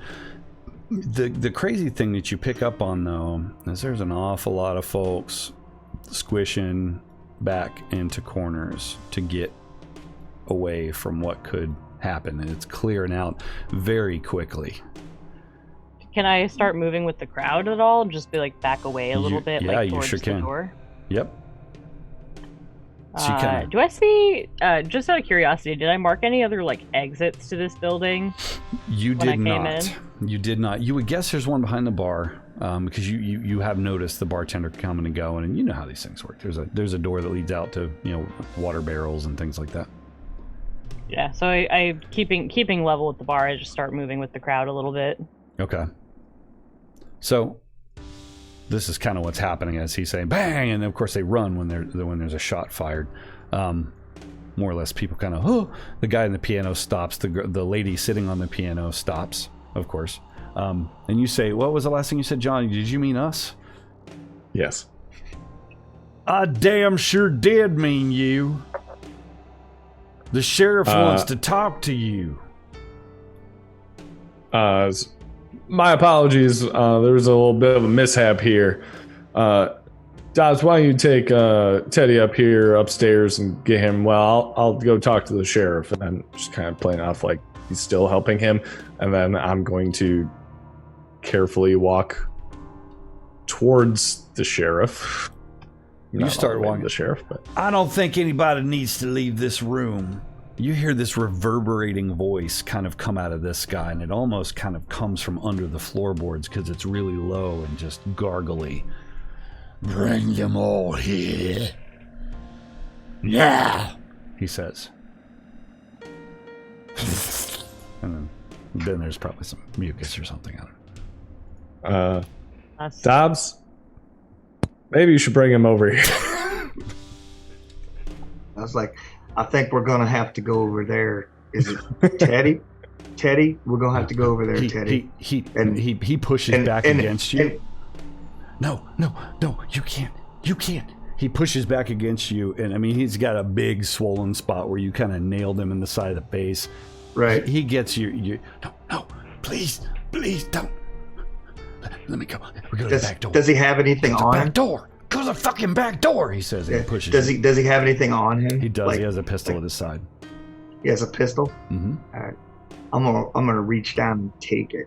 And I'm gonna say, and I'm just gonna slide it in my belt, and I'm gonna be like, that'll give you a reason to look us up after this is all over with. Come on back and we'll get it to you. All right, just a nice little friendship. So that way I can say sorry, buy you a couple drinks for, well, damn near taking your head off. I apologize. Blackjack seems kind of like an exciting game to me. So, and I guess I'll let him go. So you say that just as you hear, hey, we got to bring him over here, and he bolts. These guys open fire. So this guy's running, and they basically all kind of just start turning. Pow, pow, pow, pow, making people panic. Obviously, you could picture people kind of dive into the ground.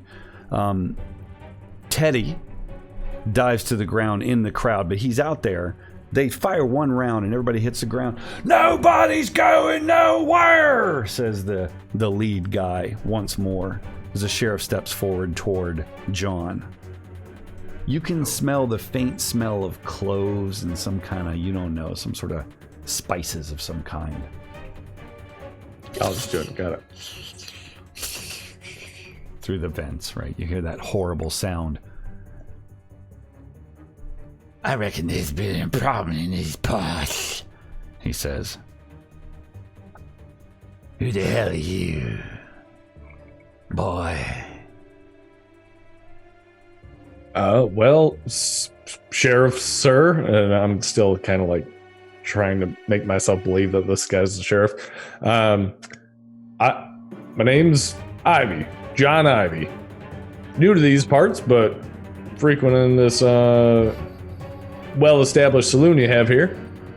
Appreciate there's been no trouble at all tonight. Well done. I disagree. I see what you boys are doing.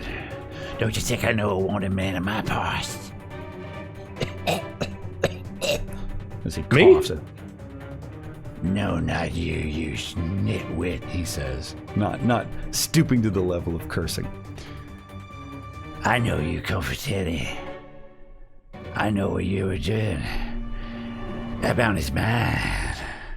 On account I got some other things going on. So I reckon you boys just need to gather up whoever you with. He looks around through the crowd. And get out of my town. Lest I'm gonna have to kill you.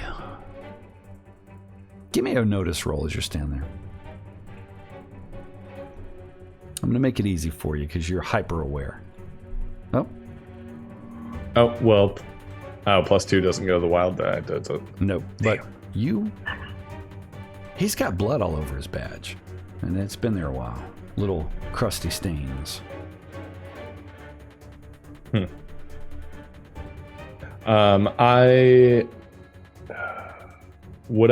I need to make a roll to know? I don't believe sheriffs can claim bounties. I don't know. If you think you know that, perhaps you do. Maybe it's because there's one out for you. But yeah, that's quite possible. It's because there's one out for you. You say that to him? It's rough. Well, I'm just like I don't know what you mean. Teddy what is a fine, upstanding gentleman. We played some cards. Granted, he beat me. I'd like to have a word or two with him, but he beat me fair and square. And I apologize. I could be mistaken. I didn't think sheriffs could collect bounties. Lightning fast. He shoves himself forward and basically grabs you by your shirt, pulling you tight enough that it kind of hurts, and pulls you into his face. You smell like tooth decay and some infection in his throat. It's just awful as he pulls you close. I ain't no goddamn sheriff, John, he says. Now I'm gonna say it one more time nice. You get your boys, and you get your ass out of my town. As he breathes. You understand me? I do. And I'm gonna just kind of wait for him to let me go and kind of raise my hands. You can't. You do. He lets you go. You notice as this is going on, guys, basically his folks are guns all trained on John. Is there any hope of me being able to have made eye contact with Teddy and then get your butt, moving him and trying to sneak towards this area at all? Oh yeah. Absolutely. So during this time, actually, as that's going on, so he's kind of laying down, he's sort of crawling toward that door, and you're like, come on, you get up and move in there. You go in there with him? Yeah, I think I grab him by because he's still a little wobbly, right, from being punched. So I'm just kind of come on, you, and I grab his shirt and I try and just pull him. I figure we're crouching down, right, Yes. kind of below the tables. So I try and pull him back towards this area. So you're going to make your way, you're going to have to make yourself a little stealth roll there, just to see. Your roll will cover you and Teddy. Teddy's not very stealthful, but I'll let it. Oh! Wait, I got an error? What is Wait, this? is that right? You're not encumbrance -2? It says you're encumbered. Oh, yeah, I'm not. That's not true. Welcome to my life. So would it have just been? So you roll 1d6. So You can roll use a a Benny to 1. reroll too. Yeah, and you can Yeah, I use think I'll use a Benny probably anyway. Yeah. How do Because I? it would have been a 1. How do I do that? Yeah, it's weird encumbrance. Oh, I guess I can pull up fun icons, but can I apply that somehow? Yeah, so if you just drag it and drop it, and then you only have 1 left, and then you can delete it, and I know that you've spent it. It's like a tactile thing. You've I spent got 1 you. Betty, you have 2 left. And please go ahead and reroll. Oh man, please don't screw up. So I don't know about the encumbrance thing. I might be encumbered because I think I have stuff like saddle and stuff in my inventory, Oh, but that shit. would be on the Yeah, horse. so that would have been... See if I can... Hold on, can I... That would have been a 1, but the wild die is a 0. Because I think it's also at a -2. Yeah, but it It's says still it rolled doing a the 0. encumbrance on it. Is it? Yep. It rolled a Yeah. 1. Wait. So Len, you actually rolled Snake Eyes there, because it says here that... I'll show the... So there's a 1 there, and there's a 1 there. Wait. It's still doing -2. So it would have been hard roll would have been a 3 and a 1. Yeah. Yeah, it What? shows 3. Yeah, it was a -2 on both of them because she's still. Oh, I see. counting as Never mind. I encumbered. see. I was looking at Ash's first roll. So Benny to re-roll. Wait, one more reroll? Wait, That was a reroll. That was a you did reroll. reroll. Dear God. Okay. Now my Yeah, bad. it was My real bad. I was too confused with what's going on with roll 20. Yeah. So That encumbrance thing. If you scroll down on your character sheet to where your gear is, you might have to drop something. Like I had to take 2 bottles of whiskey and just put it in my And just saddle. drink Put it. it in my saddlebag, and that was enough to get rid of my -2. I wonder- Yeah, Can you or get even it just up? Let's see. for the time being, set the weight to 0 on something heavy or something like the Yeah. saddle. Yeah, hang on. Let's see. Well, the saddle actually didn't have a weight. Let's see if that works. meanwhile, Carrying bullets, What? you can get over encumbered bullets pretty quickly too. Hold on, let me see. Well, I'm only carrying 33 pounds after I fixed bedroll and saddle. Let's see. Do you want me to reroll? Or yeah, give it a shot just to see if it's right. All right. And we'll take that roll. Meanwhile, I'm giving Dobbs a Benny. I'm throwing one your way for Doesn't matter. your Not destined your move to by be. the stairs there. I thought that was really cool. No shit. All right, so you So sad. you basically are pushing through the door, right? So you make your way through, and what you see first of all is there's a nice looking kind of middle 60s lady there at a desk, and she's doing some sort of ledger, and she looks up like as if maybe one of the gunmen, because she heard the gunshot, right? She's huddled back there, and she just kind of presses back and lets you guys flow in. And then of course there's this barred window here and seats. So basically you would know the back door would have to be where this lady is as you push in. So you'd wind up about there. Yeah, I'm trying to. I think I'd probably want to put him like over here because I don't want him to get away necessarily, but I want him to get into cover. Nate, as you see them kind of press past, you see this guy kind of point and say something to this guy, kind of like a "you got it," and he nods and he takes off running. That's about where he makes it. And we're going to actually be kicking off initiative here soon, so we'll talk about it. Everybody, if you hadn't already, just go ahead and draw a card, please. Or I could just deal to everybody, but I'm adding when you add the turns for all the bad guys here.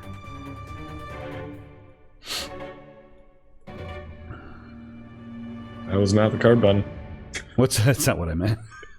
Here, let me do this. I'll just deal them. So initiative is different. You don't necessarily roll, so I'm going to deal 1 card to all players. Actually, Say the only cards one to of us that turn hasn't order drawn yet items. is John. Weird, right? There we go. Card master. So the way it works basically is you go, in traditional order. So you've got kind of, so that would actually be one of these Kinsler boys. First, he's kind of at the ready. Let's see, where are we at? Ash, you would actually have initiative at this point, just to kind of keep things moving in turns. So you kind of grab him. He stands up and he's looking around. You got to get me out of here. That man's crazy. You got to get me out of here. You got to get me out of here. He starts to shake you. Yeah, I grab his hand. I go, sit down and shut up. And I point to this like corner here. And I kind of like push him in there. Give me a persuasion roll. Down on the ground. I'm not going in there. I want to go out. There's no door over there. Persuasion. I'm so bad at this. Well, not too bad at it. Nope. There you go. So you kind of lock eyes for a second. Why is he persuaded, Ash? Why do you think you managed to persuade him? Because I'm pulling my Colt 45 out and I'm pushing him into the room and saying, sit down and shut up. So you pull out this, and you're not a really tall person. You kind of pull out this nice long pistol, and you just sit down and shut up. And he all right. And he kind of, you see him as he's backing up, reach for his gun, and it's gone because Dobbs took it. He doesn't have his gun because I took it. Yeah, Dobbs took his gun. Yeah. Yeah. So he basically reaches. Yeah, he's like, oh, and he drops to the ground. So Nate, you kind of hear some noise. Get down. This guy's running. Let me see. Judas is next. We'll skip him because we had some dialogue going on there. Dobbs, you're up. All right. By the way, I can't see initiative for anybody but the bad guys. Same. Just me? Okay. Really weird. Same, but I'm going to move right that's all right. there. Is it on the stream? Because I can just look at the stream. Question, it do should we... be. No. It might be that... Did you have your token selected? Is that a thing? Because sometimes that's a... Yeah, you can see the Kinsler boy. And so on? Yeah, I can see it on the stream, but I can't see it on my own. And the card that you have drawn for me is different than the card that I drew. Yeah, I used a deal feature, so it would overwrite, and that's probably the easier way to go. Yeah. I'm looking at the stream on my phone, so I can't see. Yeah, that's weird. You can really can you hit the settings button on the turn order? Is that a thing for you guys or no?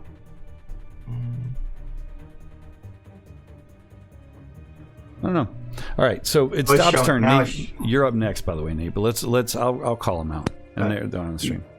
All right, so I'm going to move right to there, directly in front of the first guy that decided to run, and I'm just going to kind of step in front of him like a wall of meat, and I'm just going to face. Well, how tall is this guy? I'm going to say probably 5'11", maybe. He's okay, pretty. Because I'm 6'4", so I'm about 5 inches taller than him.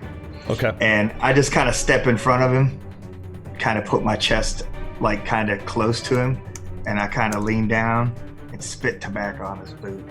So you kind of go to block him, and you sort of start to spit, and it's almost as if he recognizes you're in the way, and he's going to do an opposed dexterity check. If you want to keep him in check long enough to spit all over his boot, then you're going to beat him. And since he's the one that's actually it's your turn, so you make your agility roll first, and then he will try to counter poorly, probably. Damn, there it is. Oh, so yeah, you basically step. He tries to jink around you, and just kind of. He's obviously on a mission, and you move your body slightly to the right, and then spit just through one of those big Dobbs mouthfuls of chewing tobacco. And he looks at you, and he just draws this. But he goes for his pistol, so he uses his free action to draw his weapon. But he's quite a bit later in the turn order, so you'll have a little bit of room. Do you use any sort of free action as well? I mean, you see him going for his gun. There's no doubt. As a free action, I'm just gonna kind of like pull. I'm just gonna pull back the right hand, just getting ready for a straight jab to the face. Please put that in the chat, Mike. The Dobb. What's that? So you just he's called yeah. You just hear as my shoulder gets back. You just kind of hear a click. Give me that roll. Give me that. Actually, hang on. Let me think about that because you can attack him because your movement. So I can hit him. Yes, you absolutely can. Oh. So you. Then before he even gets the gun like up. Yep. No, he's going for it, and you just. Yeah, he's gonna eat that. But he's not. So you have bennies, remember? Yeah, I think I'll re-roll that. Yeah. Since you just gave me a free one, I'll go ahead and... You earn that one, man. Now. So bennies fly throughout the game. I'll get better at handing them out to to those folks that do interesting things. Oh, worse. That would what be. the hell? Yeah. What the Let me hell? just make sure. Luckily, it's the better of the two for the rerolls. Yes, it is You the have better of snake the eyes? two. Yeah, but you got snake eyes. I think though that for a reroll like this, you're not because of the way it works, you can choose the better of the two. I'll let that slide and research it. So Dobbs, you just woof. He's quicker than you expected. He looks at you and you just woof, just and he ducks out of the way and you knock his hat off his head. And onto the ground, and the two of you will engage. So we'll move on now. Nate, all of this is starting probably when you begin to act is right about as they collide, right? And what I just described is transpiring during your action. Yeah, so I was watching Ash try to sneak the bounty right through the door, and so I see this guy sort of charge forward, and Dobbs steps in front of him just like we rehearsed. And as he does that, I take a step up, and I use my cane, still watching the party, try to hook the door and pull it shut behind me. Sexy, yeah. So you just look around, reach back, and no roll necessary for that. Just so smooth. You move up and hook the door and pull it shut. Just kind of calm and collected. No one is the wiser. Yep. And I just lean back on the cane. Nice. I'm just here. That is amazing. So these guys at this point are starting to kind of move in, seeing what's going on. So this guy kind of moves in. He draws his pistol, moves right past John, who would get an attack of opportunity. But since you have the next initiative, do you want to use your turn to interrupt his movement over in this direction? Or are you just going to stick with the sheriff? Let's stick with the sheriff. Okay. So he moves right on past you, and basically is coming up. He does have his weapon drawn. Dobbs, you see this guy come running up. What the man? And he pulls up his gun and he shoots. And we will see if he hits. He's shooting at Dobbs? He is absolutely shooting at Dobbs. Gotcha. Them Kinsler boys, you're like, he better not be shooting at me.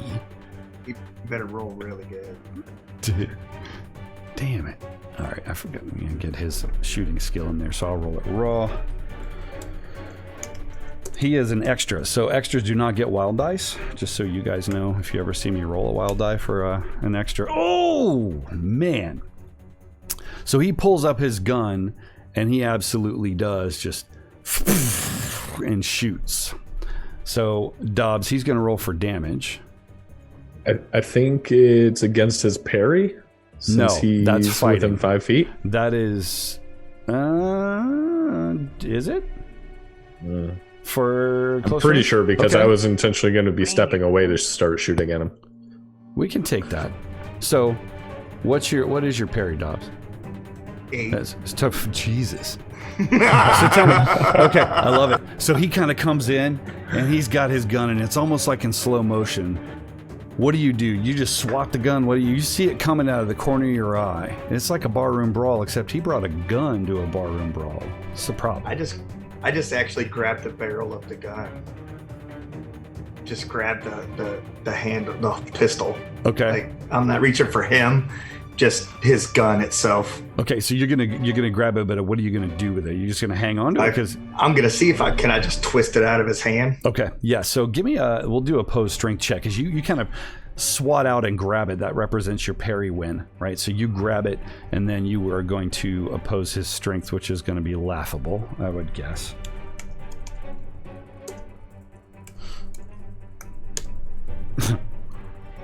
Dobbs is gonna get like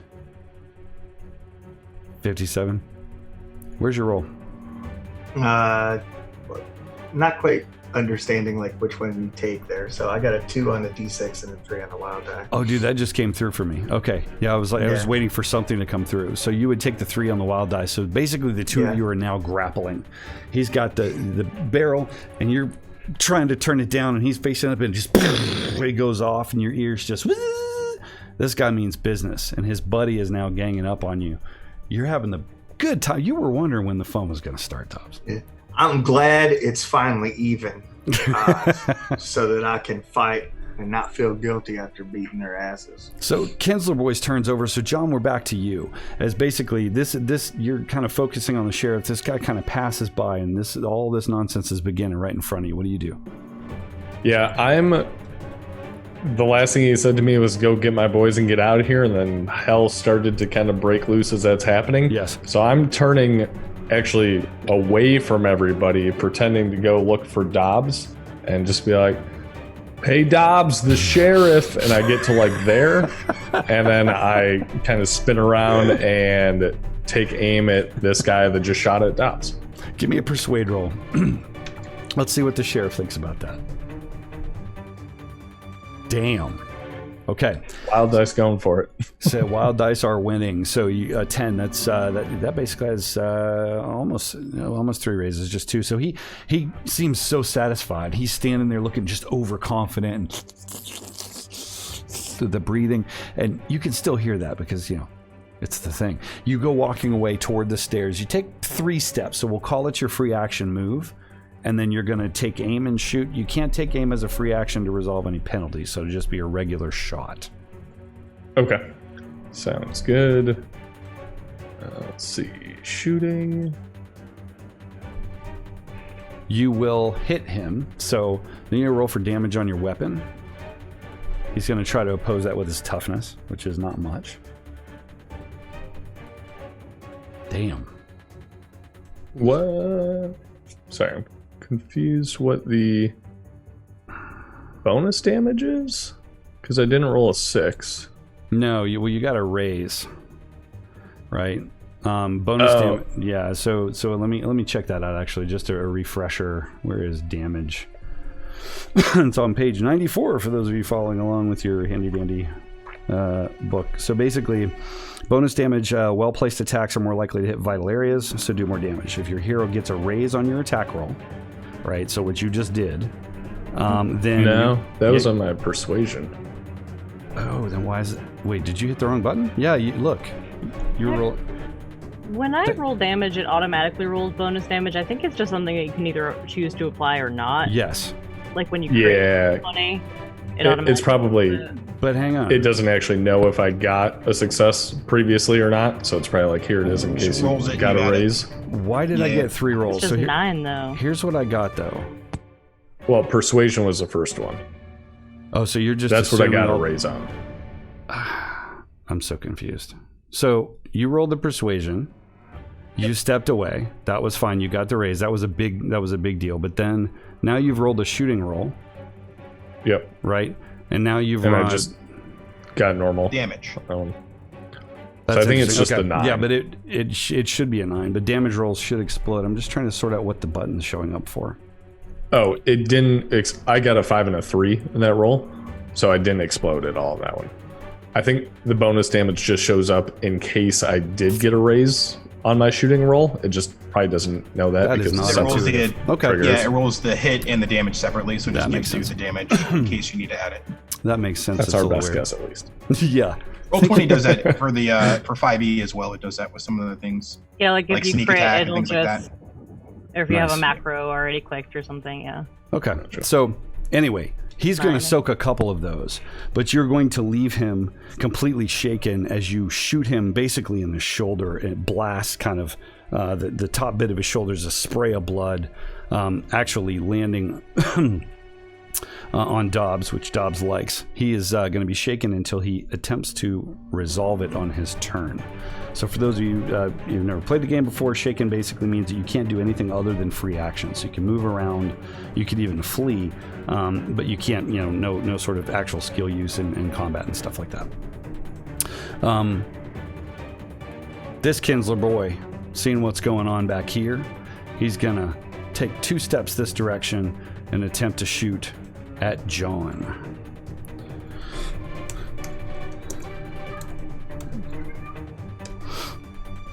Ooh, up. So that would actually do it again because that's going to explode. So I'm sorry, his shooting skill is not right on the sheet. There's nothing there. So he's actually going to 8. So that's 1 level. So he will hit you, and he will do some bonus damage as well because he did actually ace on his attack. So He's gonna do. Was it +1 for the Peacemaker? Yeah, 2d6 2d6 plus 1. 2d6 plus 1. Ah, okay. Hang on. Let's take this one. That's fine. 3 is fine. So 6. I like 3 way more. And then bonus damage is 1d6.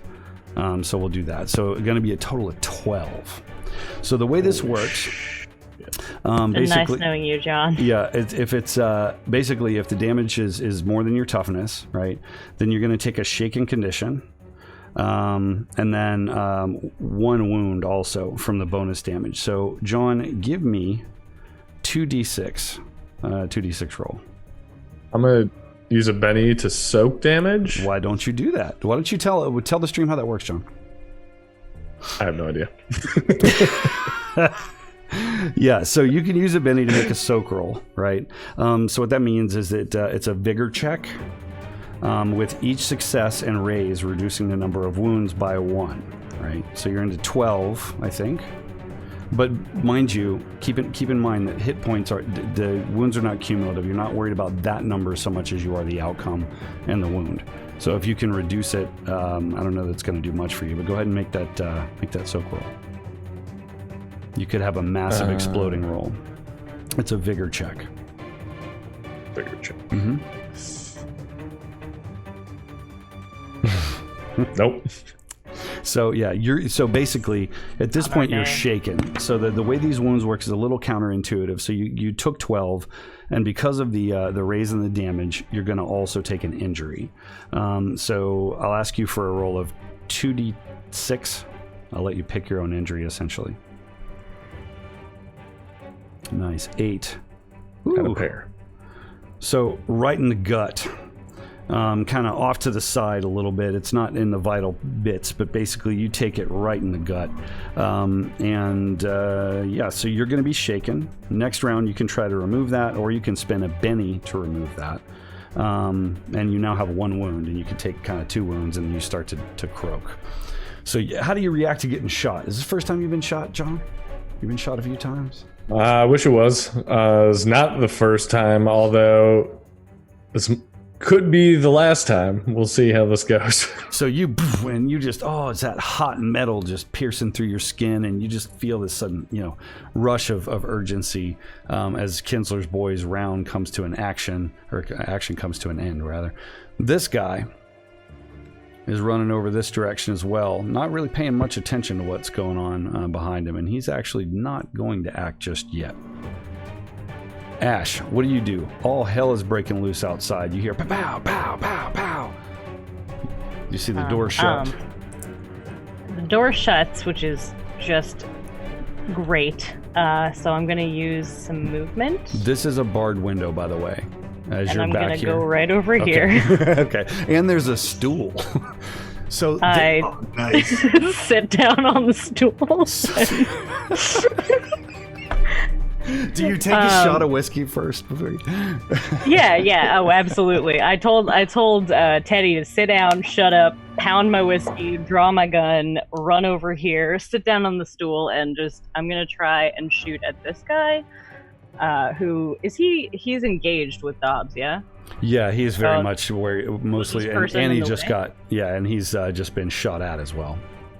Okay, I'm gonna. Oof, shit, though. Do I see John do I see John doubled over in pain with a gut shot wound? I think it's just happened, and he's starting to double over, but he's not down and out. He's just kind of reeling from it all. All right, I'll take a shot at the guy who's trying to mess up Dobbs. Okay. All right, we're shooting.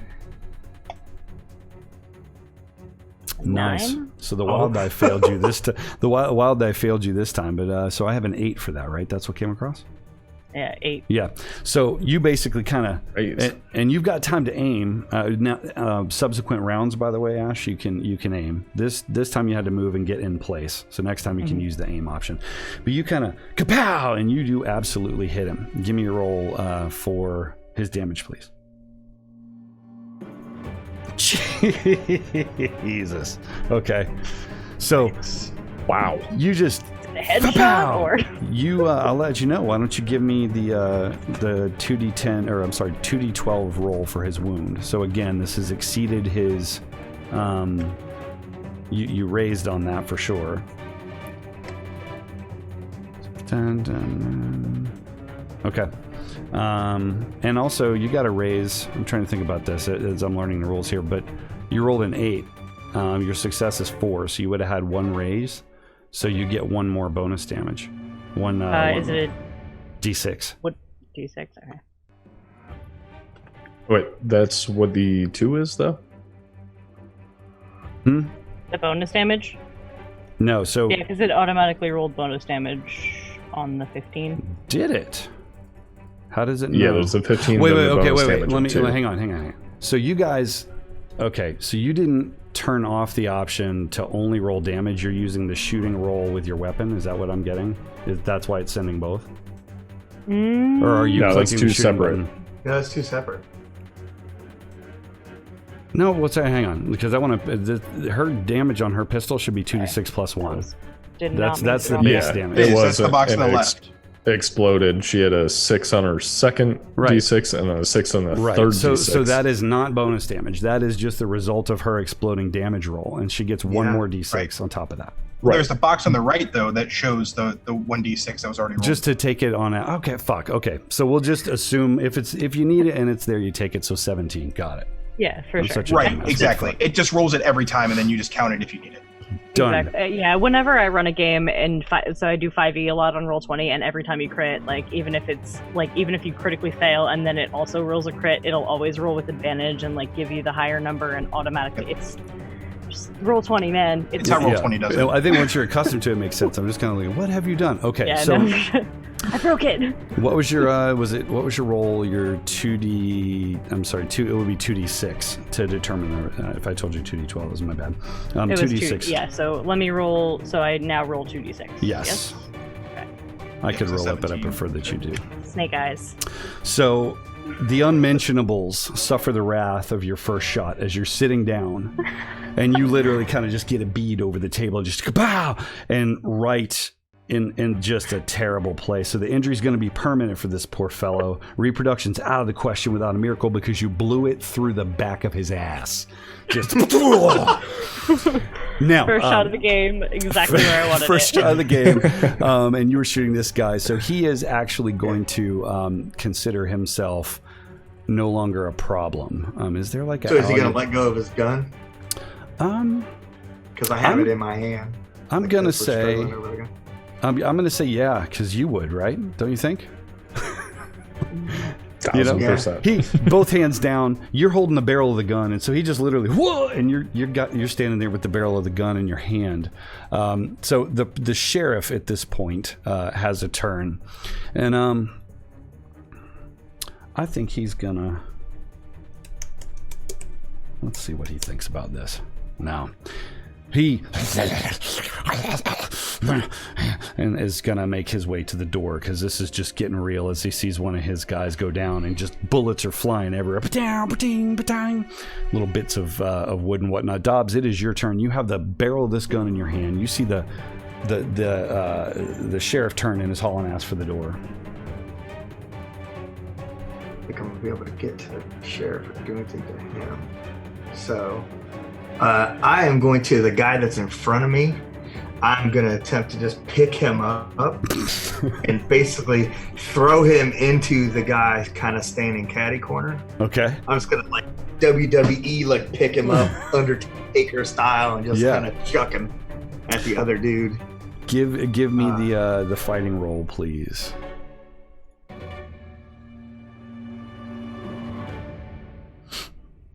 Where's Perry listed on the character sheet? Nice. His parry ain't that high. It's actually it's if mine isn't that high, success too. No. God. So Dobbs, you actually there's a raise in there, right? So you basically grab him. First your hand, your big old bare hand, just kind of come on and boom, under his parts, and then grab his throat, and before you know it, he's up in the air. Pow, pow! You hear him discharge. He shoots into the floor. There's some wood splinters flying around. Give me a strength roll, please, and let's just see if you succeed with that one. Away he goes. That's 5.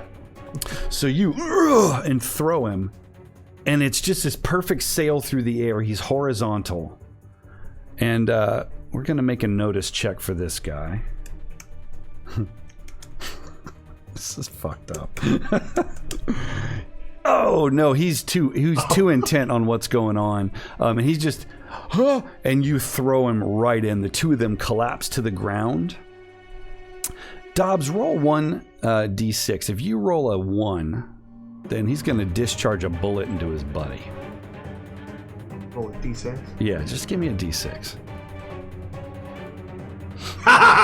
Nice. So he just, and you see the side of this guy's face just fly across the room, spattering these people over here like a Tarantino movie, as this guy is now going to be considered incapacitated. 1 in 6 chance. Who knew?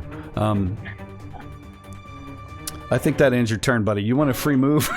Do you want to do the tango or something? You got a little bit of move left. If I got a free move, I'm going to try to go after the sheriff. Okay, so you close the distance 3, to 5, your 6. That put me there.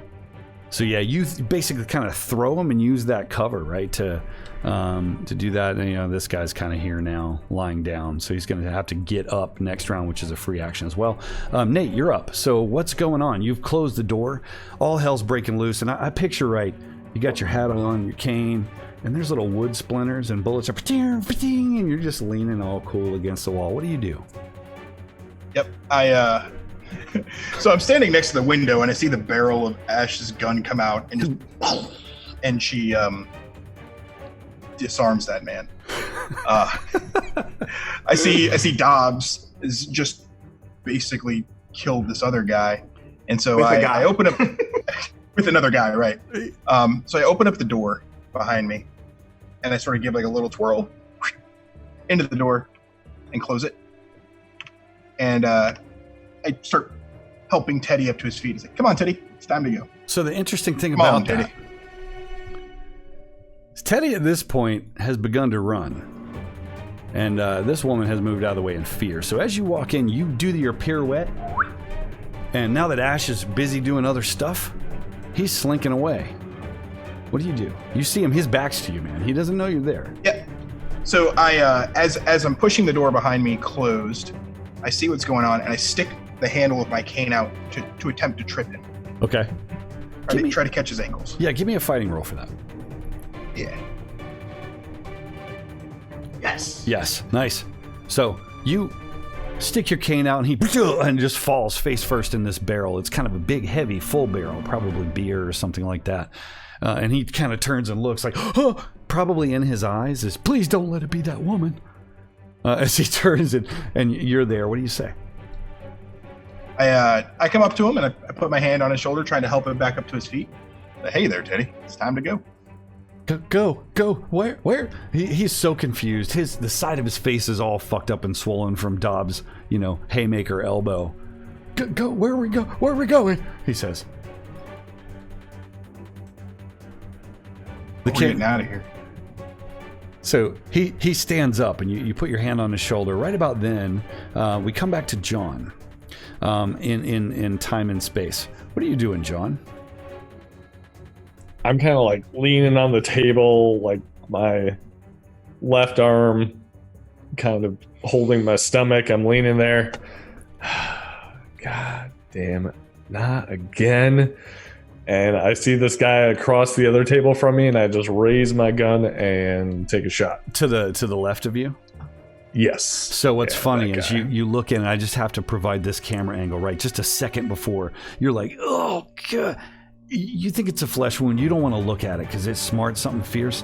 But as you basically, first of all, you've got to become unshaken. So you can make a vigor roll, or you can spend a Benny. You pick. It's up to you. You can do. If I spend a Benny, is that like a free action, or is that my whole turn? Yeah, if you spend the Benny, it's a free action to try to become unshaken.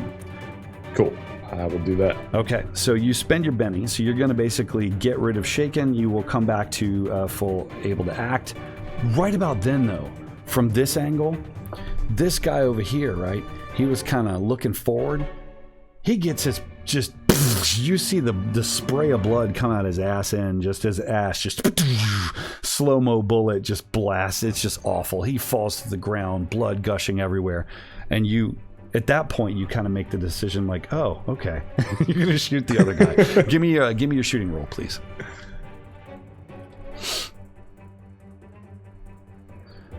Four. So you will succeed. So you shoot and go ahead and give me your damage roll, please. Oh, wounds do minus. Interesting. Okay. Yep. Let's see. Damage. Nice.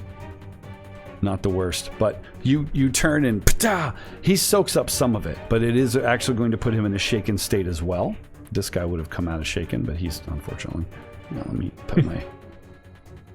So he is dazed as he kind of you catch him maybe in the shoulder or the arm, and he kind of staggers backward like he wasn't even inspected, and you didn't even really look at him when you shot.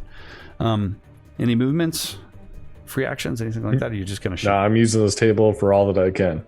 Okay, so you try to take further cover then, which is actually going to put you in better. Oh no, I'm just leaning on it. Oh, okay. In a hell of a lot of pain. Okay, nice. So this guy, literally, his turn is next. He's going to attempt to.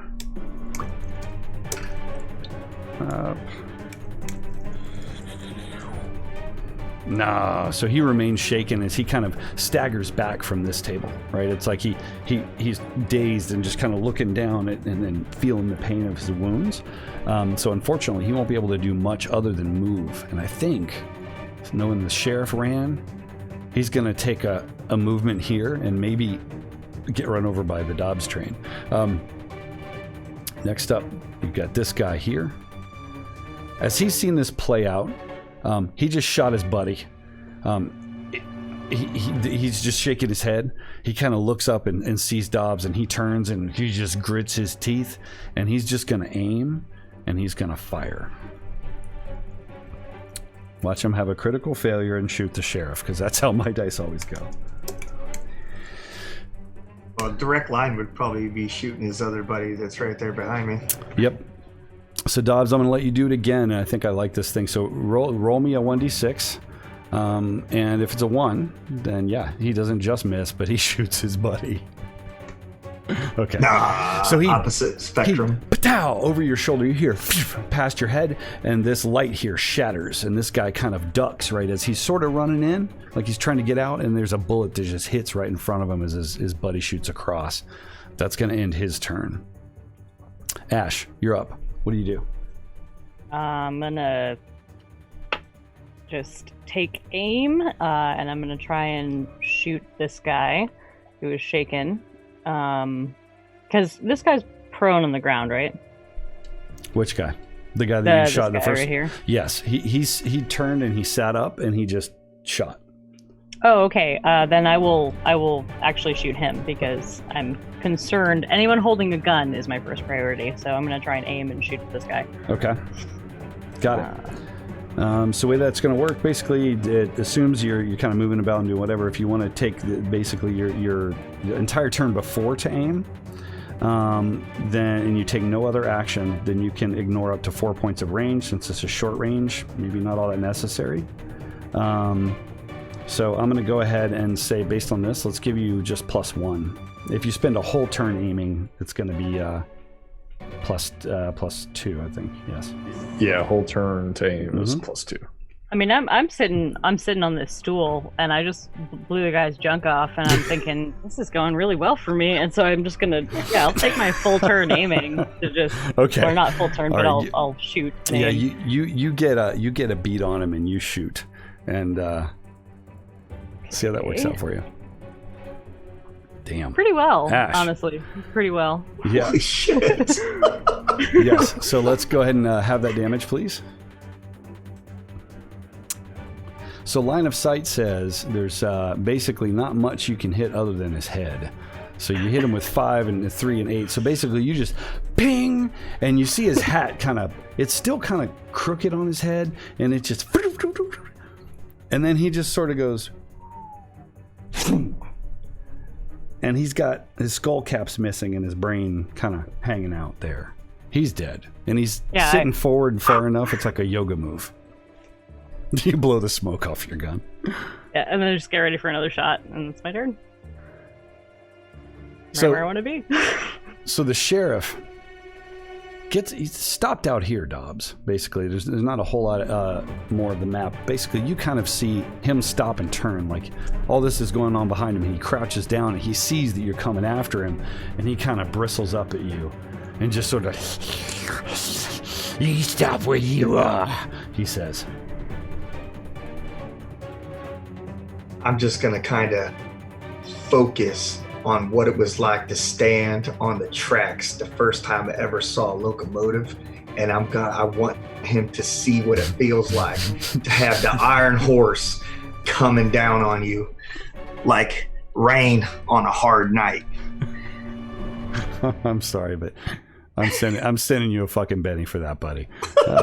So that's just funny shit. And also, I got to give Ash one as well for that. Mike one for, there we go. The Bennies have been dealt for hooking the door and being well in character, for murder, and then choo make your roll. Okay, and I'm attempting to like hit the doors as hard as I can, like I'm just gonna blow them off as I go out the front of the room. Okay. And what do you want me to roll? We're gonna take that as fighting. Oh, that's awesome. Yeah, of course it is. Come on. Oh man, so you kind of hauling ass toward, you take the left door, and just those louvers, and they just break like matchsticks as one of them's left kind of hanging and the other one's just flapping fast. You kind of fly through. How do you impact with him? So you're gonna give me a sense of how you want to hit him, because I need to understand what the damage is. That's a porch, right? That's a porch that I'm coming off of. Yep. So with me being so big and him being like, I don't know how tall he is, but it sounded like he was maybe 5'4". Yep, pretty easy. He's around like about 5'6" or so. So literally, I'm hitting him in the numbers straight up because I'm just gonna lean down and just kind of come straight. So like the only thing I can hit is the top half of his body. Okay. And I'm just trying to drive him into the dirt like a stake or a railroad tie. So go ahead and give me that stake driving roll, if you would. Give me the damage. Strength so roll. It's strength. And isn't there something on top of fighting for damage? Yeah, it's actually a D4 plus. I get to add my I get my D6 for fighting plus a D4. Do it. Or I'm sorry, what is it? No, it's more than that. Equal to strength plus a second die. If you're just unarmed damage is just strength. D6 plus a D4. But you have brawler. Is that what it is? Yeah, but okay. I mean, just fisticuffs. Yeah, D6 oh yeah, plus D4. there it is. Yeah, there it is. Okay. So, come on. I want my die roller won't come. I love that here. Dobbs hasn't fired a single bullet. Nor is Nate. So Cannons. let's see. So I'm gonna get a wild die for that too, right? Yeah. All right. So, Oh wait, for damage? No. No, you wouldn't get a wild die for damage. Okay, so D6 and a D4, so 9. Wow. Okay, so you come cruising in.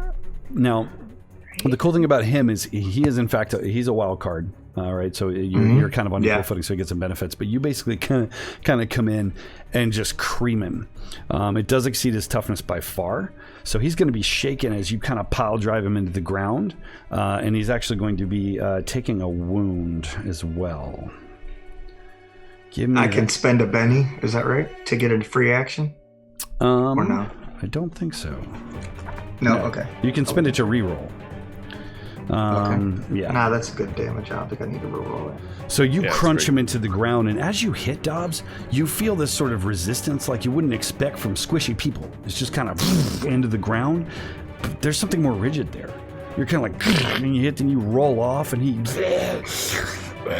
and then you hear this sort of as he sits back up. There's something fucked up about this, and it's kind of scary. You guys are out here. You guys are out here having some kind of fights and stuff. Nate, what do you do? So I've got my hand over Teddy, and we are now very casually making our way to the back door. And so I'm not pushing him, but more escorting him to the back door. As soon as he sees the back door, he just kind of starts walking quicker, right? Like he's interested in where, like, ooh, I like this guy. He's taking me outside. What do you do when you get outside? So I open the door for him and sort of offer him the lead, and I turn to the two shaken women there ducked behind the bar, and I tip my hat, ladies. And then I make my way out, and I close the door behind us, and I just tell them to stay low, stay quiet. Give me a persuade roll. Blush. Yeah, give me a persuade roll. Obviously, that was two. That was two right there.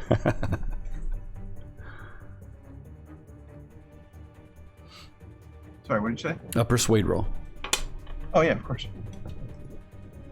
Starting the tally to see who can make. Wow. Yeah, no, I'm definitely burning a Benny for that one. Cause he's wiping his nose, his hand's shaking. You gonna burn a Benny? Oh damn you. Yeah. Okay. The alternative path would have been fuck you, and he would have run. But no. So he's kind of squats down. You don't understand. You don't understand. There's some bad men. Mister, you better get out of here. You just let me go. I'll let you go, and we can call the whole thing off. Okay. I reckon we're gonna leave here together, Teddy. No, there ain't no reason for that. Then let's leave here now. You don't need to be here. I think sounds like they got it. Sounds like they got it under control, don't you think? Come on now. Come on. We're just sitting here. You just stand there and stare at him. Yep, like it's the plan, right? Like it's not the plan yet to move forward. We're gonna sit tight till it's our cue. So I'm totally calm and collected. I've got a hand on his shoulder. We're sort of squatting down behind the building. You sit tight. We're gonna leave together when we're ready. All right. You can tell that he's struggling. Like he probably just wants to lash out against you, but something about how calm and collected you are is just keeping him just the other side of violence. Well done. This Kinsler boy. Oh, my stuff. I'm gonna get him out of the initiative order. Where are we? We are at John. So, John, what's going on? You just shot this guy. He is still in a bad situation. What do you do?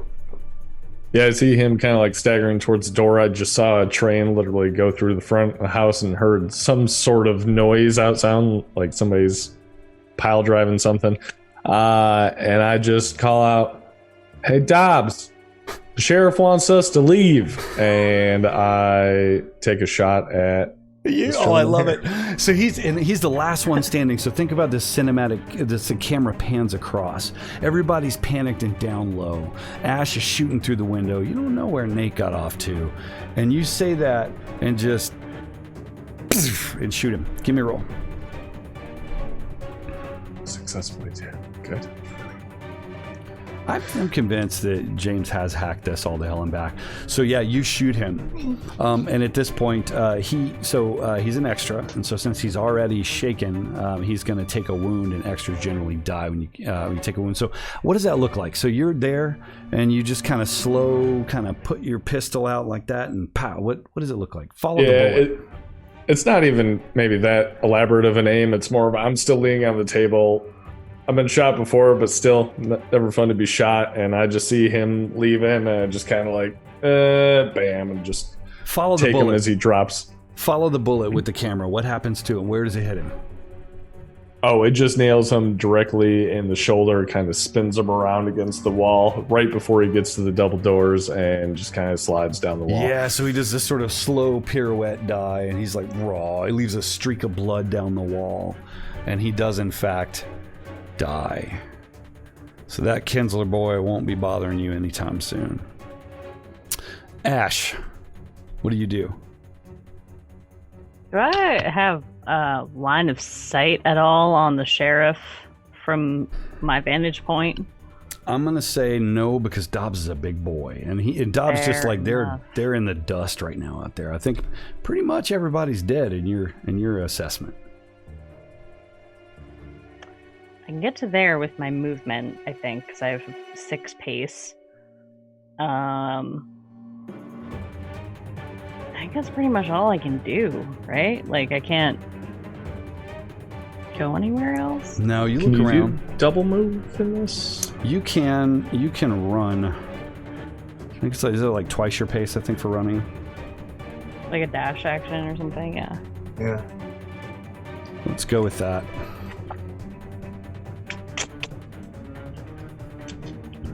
But it's still not going to give you line of sight on the sheriff, though, I don't think. All right.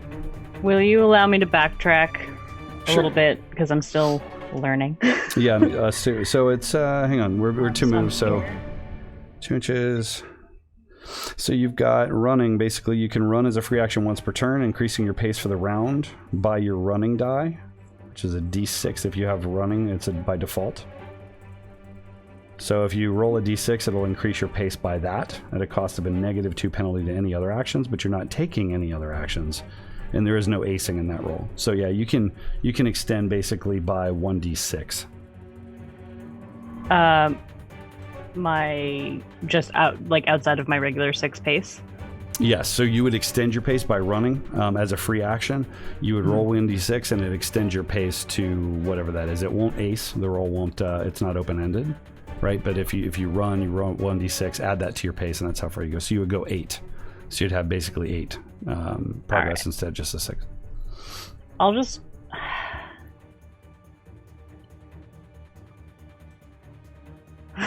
Can I get to the back door with my 8? I think so. I think you get to the door, and as you're moving, I think it's just as Nate's closing it, as we're thinking about how this is playing out time-wise. So he's I kinda, stop short. you I know, just, oh fuck, shit! I just kick the door. Yes. Try and. Yeah. And then at that moment, representing the conversation that Nate had with Teddy, the woman, he's nice, but I think he's crazy. Don't you go out there, honey. You're going to get hurt. She pulls on you, and you sort of have to extract yourself from her before you... I just turn around and look at her like, what the heck? And shrug her off. Just fling her into her buddy. The sheriff at this point, Dobbs, and he is sat up there in front of you, and basically without even, and I can't really demonstrate because you can't see most of my body, but basically his knees just kind of shift in at a weird angle, and he just stands up as a free action, but you're there as well. He's going to attack you by way of trying to bash you with his weird hand. Let's see, what is your parry? 8. Jesus. That's just funny to me. Weird how? Is it like really small? You're not there. Yeah, it's just super small, and he's going to use it as his main attack. It's like got a marble-sized hand. It's just, this is my combat hand. Yeah, no, he does not hit you. So he comes in, and Dobbs, you roll. And this reminds you of a time when you was a wrestling back in the yard. Except when he hits the ground, it goes boom, like a metal weight would. Just boom, and leaves a dent in the ground. You fuck with the wrong sheriff, big boy. He says, standing over you. You are up next in the initiative. What do you do? I'm like, well, my lady friend don't like that. And I'm going to get up and I'm just going to kind of go, shing. And I would like, Jennifer wants to say hello. God damn, let the bennies flow. That was good. Okay, so you're going to stab the dude? Is that what you're going to do? I was going to be like, all right. Looks like it's a new election here in Rattlesnake Bend. That is so. I'm going to stab the shit out of him. Give me that roll, please. Savage. It's so savage.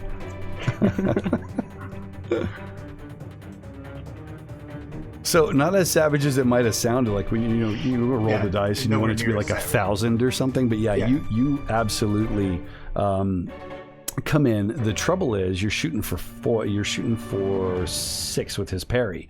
So you come in and he actually holds his arm up, and you come in with Jennifer and just and it ding on something like up here now, metal. You kind of have to give a second thought about that as you're clashing blades there. What do? You have free action time? Anything? You're going to move? You're going to just stay in? You're going to go toe-to-toe with this guy?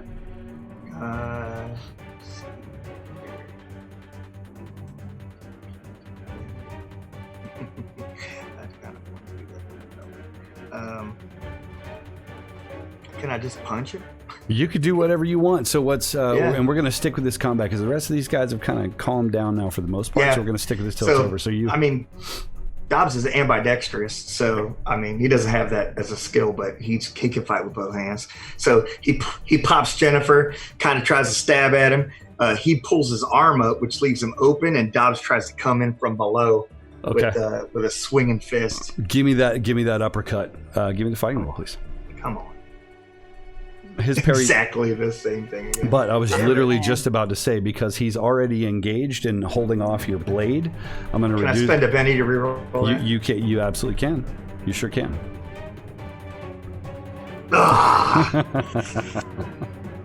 So let's assume, technically speaking, I should be enforcing these critical failures, I think, but I'm gonna let it slide for now. So you kind of come in, and basically he pulls his arm up like this. So he's got one arm with your blade on it, and he twists his shoulder to basically catch your blow. There's meat there, but when you hit it, you smell this like rotten like meat that's been laying out in the desert for a while. You are still going to go another round. He's going to turn around then with his arm up here and his shoulder here, and he's going to try to take your face out with his forehead.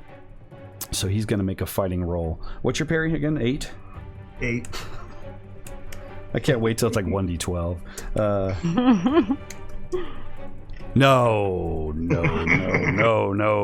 But he does get a wild die. So let's see if that. No, it doesn't help.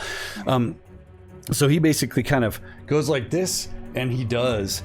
And I think Dobbs, he hits him, but I think Dobbs meets him head on, and it's just, and the two of them probably are like, he's not tall enough to headbutt me. No, yeah, he kind of does one of those, right? So he might headbutt me in the jaw. Yeah, and you've got that. And come to a yeah, you just. Dobbs, what do you do? So he hits you in the jaw with his forehead pretty hard. I'm just gonna try to scoop him up and kind of like pile drive him onto the porch. So if you want to try to scoop him up, you can, but you got to drop Jennifer. So you got one arm up here. It's still, you could bring her around and stab him. You could drop Jennifer as a free action and grab him. I understand. I thought it was like connect. I didn't have to hold it in my hand. I thought it was like a strap. Okay, my fault. Are we, just a quick question. Are we out of initiative right now?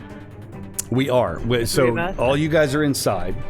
I'm getting a couple rounds of combat here to represent the time that's while you're moving. So you are absolutely welcome to move. I'm just trying not to get off of his combat. So actually, while you're... Come back to Jennifer. Jennifer's not just your knife. Jennifer is your blade on the strap. Yeah. Okay. I didn't know I had to put my hand around it. I thought it was just kind of like on the back of my arm. You don't. So it's there. So yeah, you can swap your arm around. So you reach around and grab him. Give me a fighting roll. Yeah. And while you're doing that, Len, you're moving across the bar, I'm guessing? Or you're going toward the back door, right? Spinning the penny. Yeah, you're going to the back door. So I left that as a separate encounter for now. You're going to spend a penny. Oh, yeah. Damn, fucker. Nice. So you do grab, and what's crazy, you grab his shoulder, you feel meat, you grab into what you would expect to feel something similar to the other guy, like kind of his crotch, and there's stiff, well, there's structure there. There's something rigid. Grandpa's been taking the blue pills, says Dobbs as you lift him. You're gonna have to give me a strength roll, man. He's heavy. He's real heavy for a little guy. Quotable moments. Jesus! Exploding wild dice. What the hell is that? 4 explosions. Wow. So you're gonna get bonus dice when you pile drive him. So you literally like, and you have to grunt, but you do, and you hear him like, and what does that pile drive look like? Holy shit! Yeah, he. A 26? So wrestler style.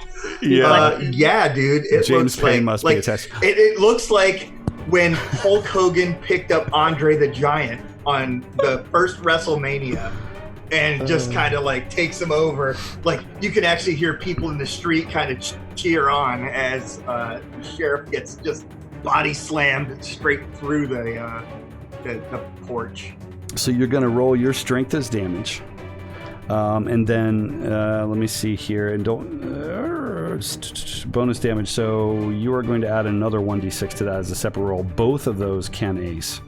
So Okay, so it's strength plus 2d6 then, because I already do for. so fighting do I think that would D6 work. As plus I don't know if D4 roll is what I normally 20 do. can we roll the 1d6 separately just to make sure that roll 20 Yeah, I aces in? have to. I don't know if Okay.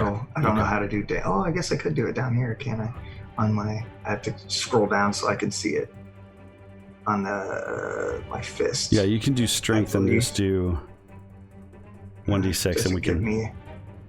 we can ace it manually. Yeah, it doesn't give me a button to do it here, so I'll have to do it manually. It's a top here. Once you ace for another six rounds and be like boop boop. No, so that was your strength, right? Your base. Yeah, strength? that's just my strength. Okay. That's my basic strength roll, and then d6. Oh, Yes, you got one on the first one, right? So yeah, one on the first one. yep. So the extra d6, were you saying that was in addition to the strength plus d4 that I normally would do? Yes, so you would have strength, Okay. but strength plus d4 would be your base damage, and then because you Right. ace so crazily on the attack, you get bonus damage.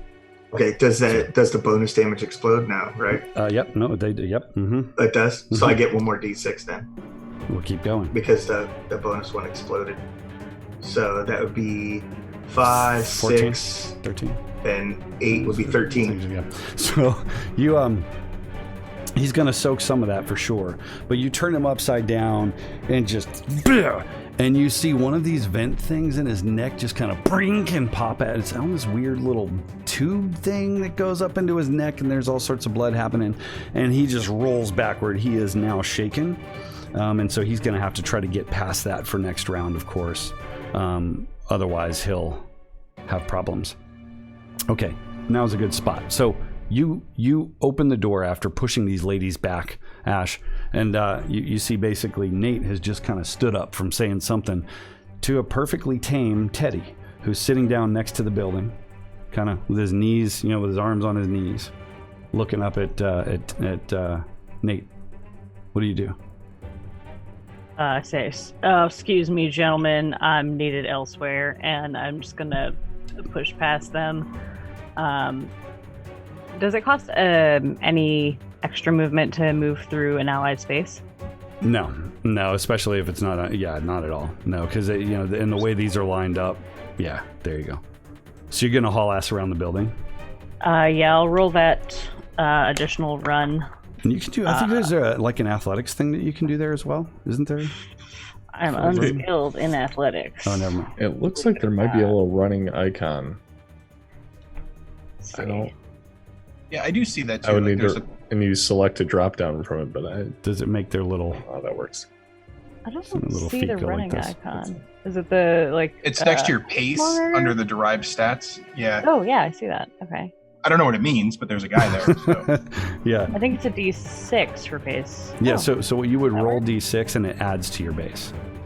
So your base is whatever it's. I think you said 6. Sash runs for. 1 inches. So it'd be. So 1. So it'd be, but plus your 6, I guess. That's really weird, isn't it? So you Equals use 1. 6 movement and then I get 1 additional space. Yes. That's just very strange the way it comes out in roll 20. Done. Just trying to get around the building. Yeah. Knowing that there's an altercation happening out front, and knowing that there's an ally and a mark over here, I'm just gonna try and run along the corridor. But that's all I got. So you're running around. You've got your gun in your hand. Coming back to John. John, what are you doing? So John, you've scanned the room. Everybody's pretty much dying or dead. Not everyone. That's all there's a included. I hopefully there's a shot on the table or a drink. I'm going to take that, and then I'm going to hobble at my impeded pace towards the door. So Because I still hear a commotion out there. yeah, so you reach down and you grab that shot, and it feels so good burning down. It's takes a second or so to realize there's a cigarette butt in there, but you know what? You just It's fine. and just move on. And Wasn't even mine. exactly. Move to where you can move, and I think that concludes your turn. Let's see, it'd be right there. Okay. this is about the time as you step in and that door is kind of there all broken and crooked. You see Dobbs grab this guy and just and plant him into the ground. At this point, we come back around to Dobbs. Dobbs, what do you do? I think it's time for him to come up and go back down again. Okay, so Just like a dumbwaiter, it's time for me to grab him, lift him up, and sling. Or can I just like kind of step up on the thing and kind of just give it a boot to the face? Yeah, you throw him down on the ground. He rolls around. As I said, he's kind of he's got fight left in him. And you kind of come around and you're hitting him. He's got a sadly. I'm sorry. He was supposed to see if he could. Hang on 1 second. Yeah. Fuck. Waiting for the people's elbow. Yes. Here comes the people's elbow. So he is still shaken. Still shaken from your attack, and he is going to be susceptible to wild die of 7. Tell me what it's like. So you come in with the, and all he sees is this iron shod boot that just comes down and like kicks him right in the face as hard as I can. Give me that damage. So at this point, he's kind of rolling around, and yeah, you stomp on his head, and depending on what your damage is, 8. So you come in. He is actually going to take a wound from that. Go ahead and give me 2d6, which will be the lookup on the wound table.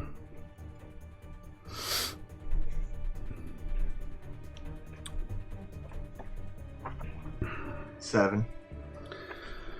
So with a 7, basically you kind of come down. He shifts at the last moment, and you stomp down onto his side.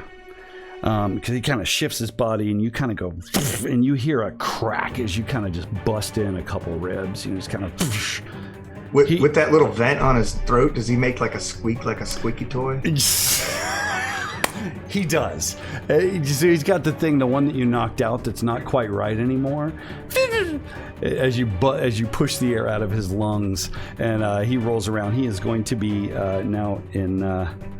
Continues to be shaken, and he's taken a couple wounds here, so this is bad. Rolling around, Nate, what do you do? Yeah, so as Ash kind of comes out the door right behind me, I kind of give her a tip of the hat as she walks by, and I go, right on cue. And then as Teddy sort of takes a step forward, and I get my hand on him a little bit. Not yet, not us. Benny. And we'll just continue to wait. You won't use it for much just yet, but that gets a Benny. I think that gets a special Benny. I don't know what the chat thinks, but that was pretty sweet. Special Benny, not to be confused with special brownie.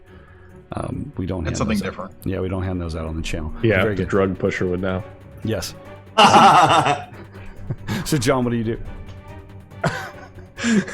That's good. I tell you, let's see, I can get up here. I just kind of come up next to Dobbs, who is essentially herb stomping at this point. Yes. And just put a hand on his shoulder and pretty much use him as a support now instead of the table, which I don't think he probably even notices. And just say, Dobbs, you think we should probably ask him some questions before you take out the other squeaker? I picture his foot's already up like this, like, and he's like, oh. Oh. Well, I suppose, John, if you have a question for him, I was going to ask him something, but I just couldn't quite think of anything, so I figured I'd just keep stomping. Both of you give me notice rolls, please. John and Dobbs. Just a fail. So, yeah, but you got your wild die that backs you up. So, no, I'm sorry. No, you didn't. As a 3. Yeah. So, Wild yeah, die you're backed me just right up to talking. nothing. You're just talking. And then all of a sudden,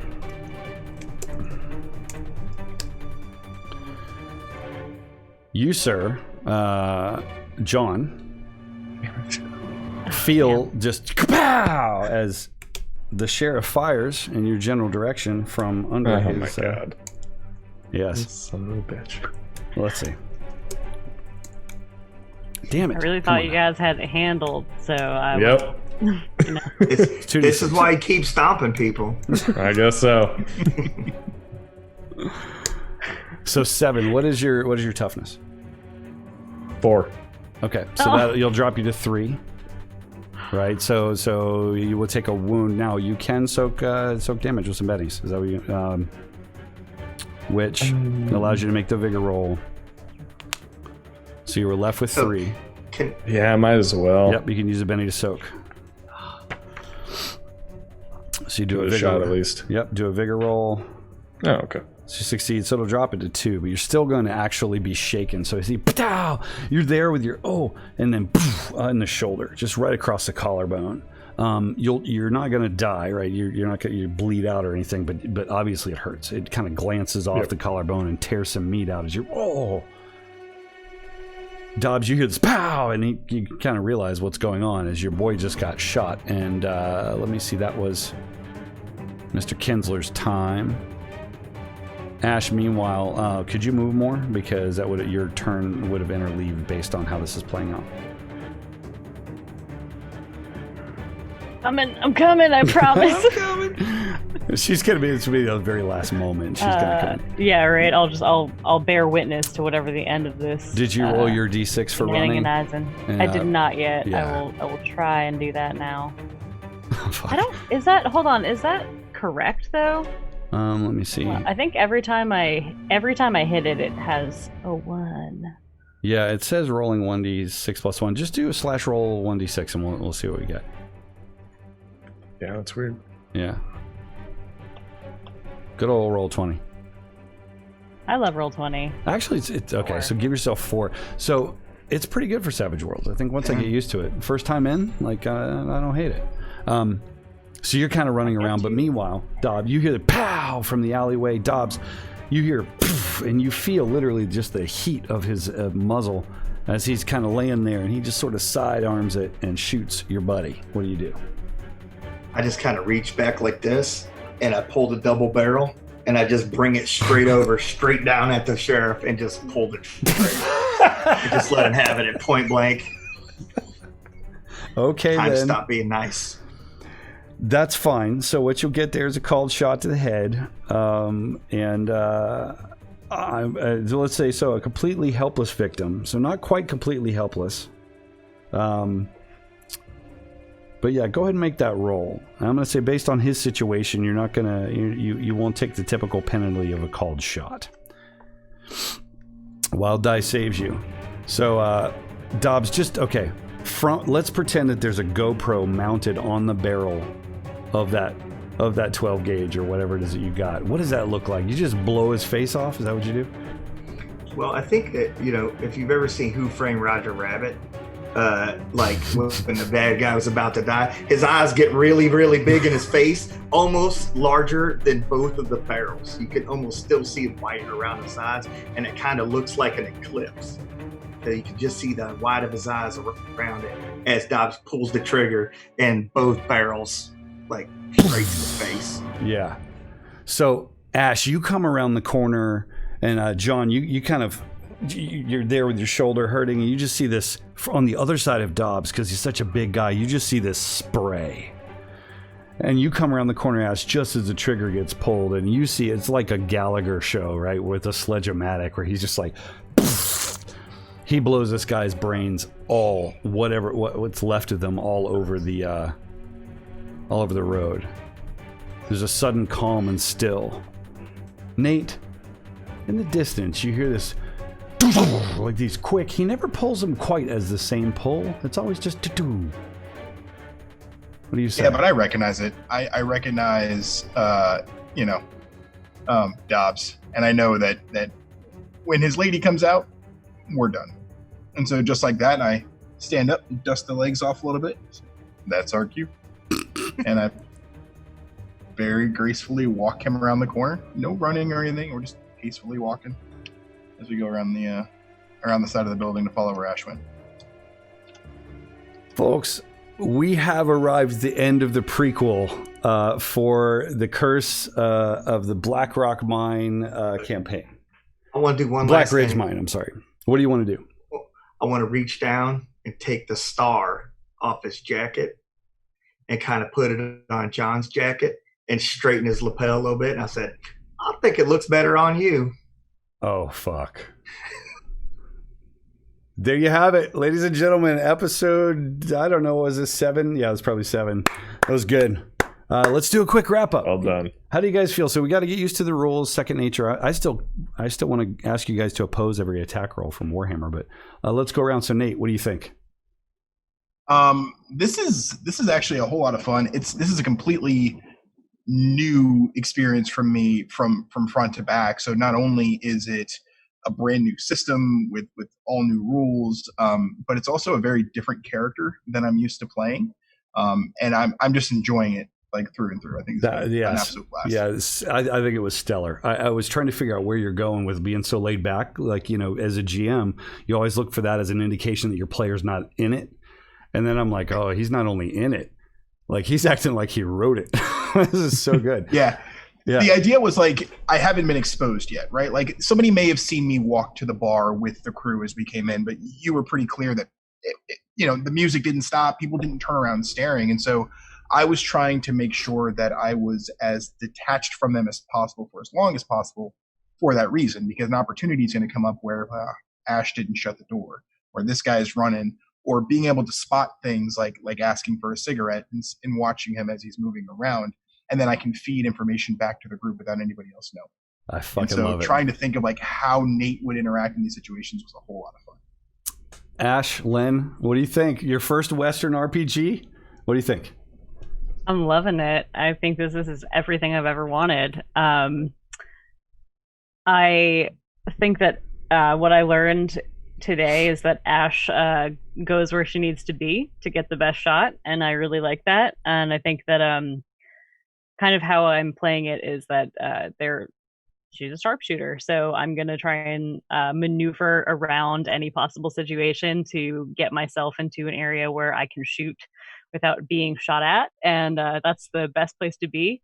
And although I have a really high notice, it didn't really pan out for me today. Because maybe need to lay off of the booze for a bit. Yeah. But I'm excited to see how Danger Sense and maybe using the monocle pans out, because I think that she is pretty astute. But I like hanging back with Dobbs and drinking bottles of booze with Dobbs and being kind of the muscle, the unexpected feminine muscle of this group. It's nice. I'm keeping a kill counter. That's 2 and 2, Dobbs and Ash. Oh, nice.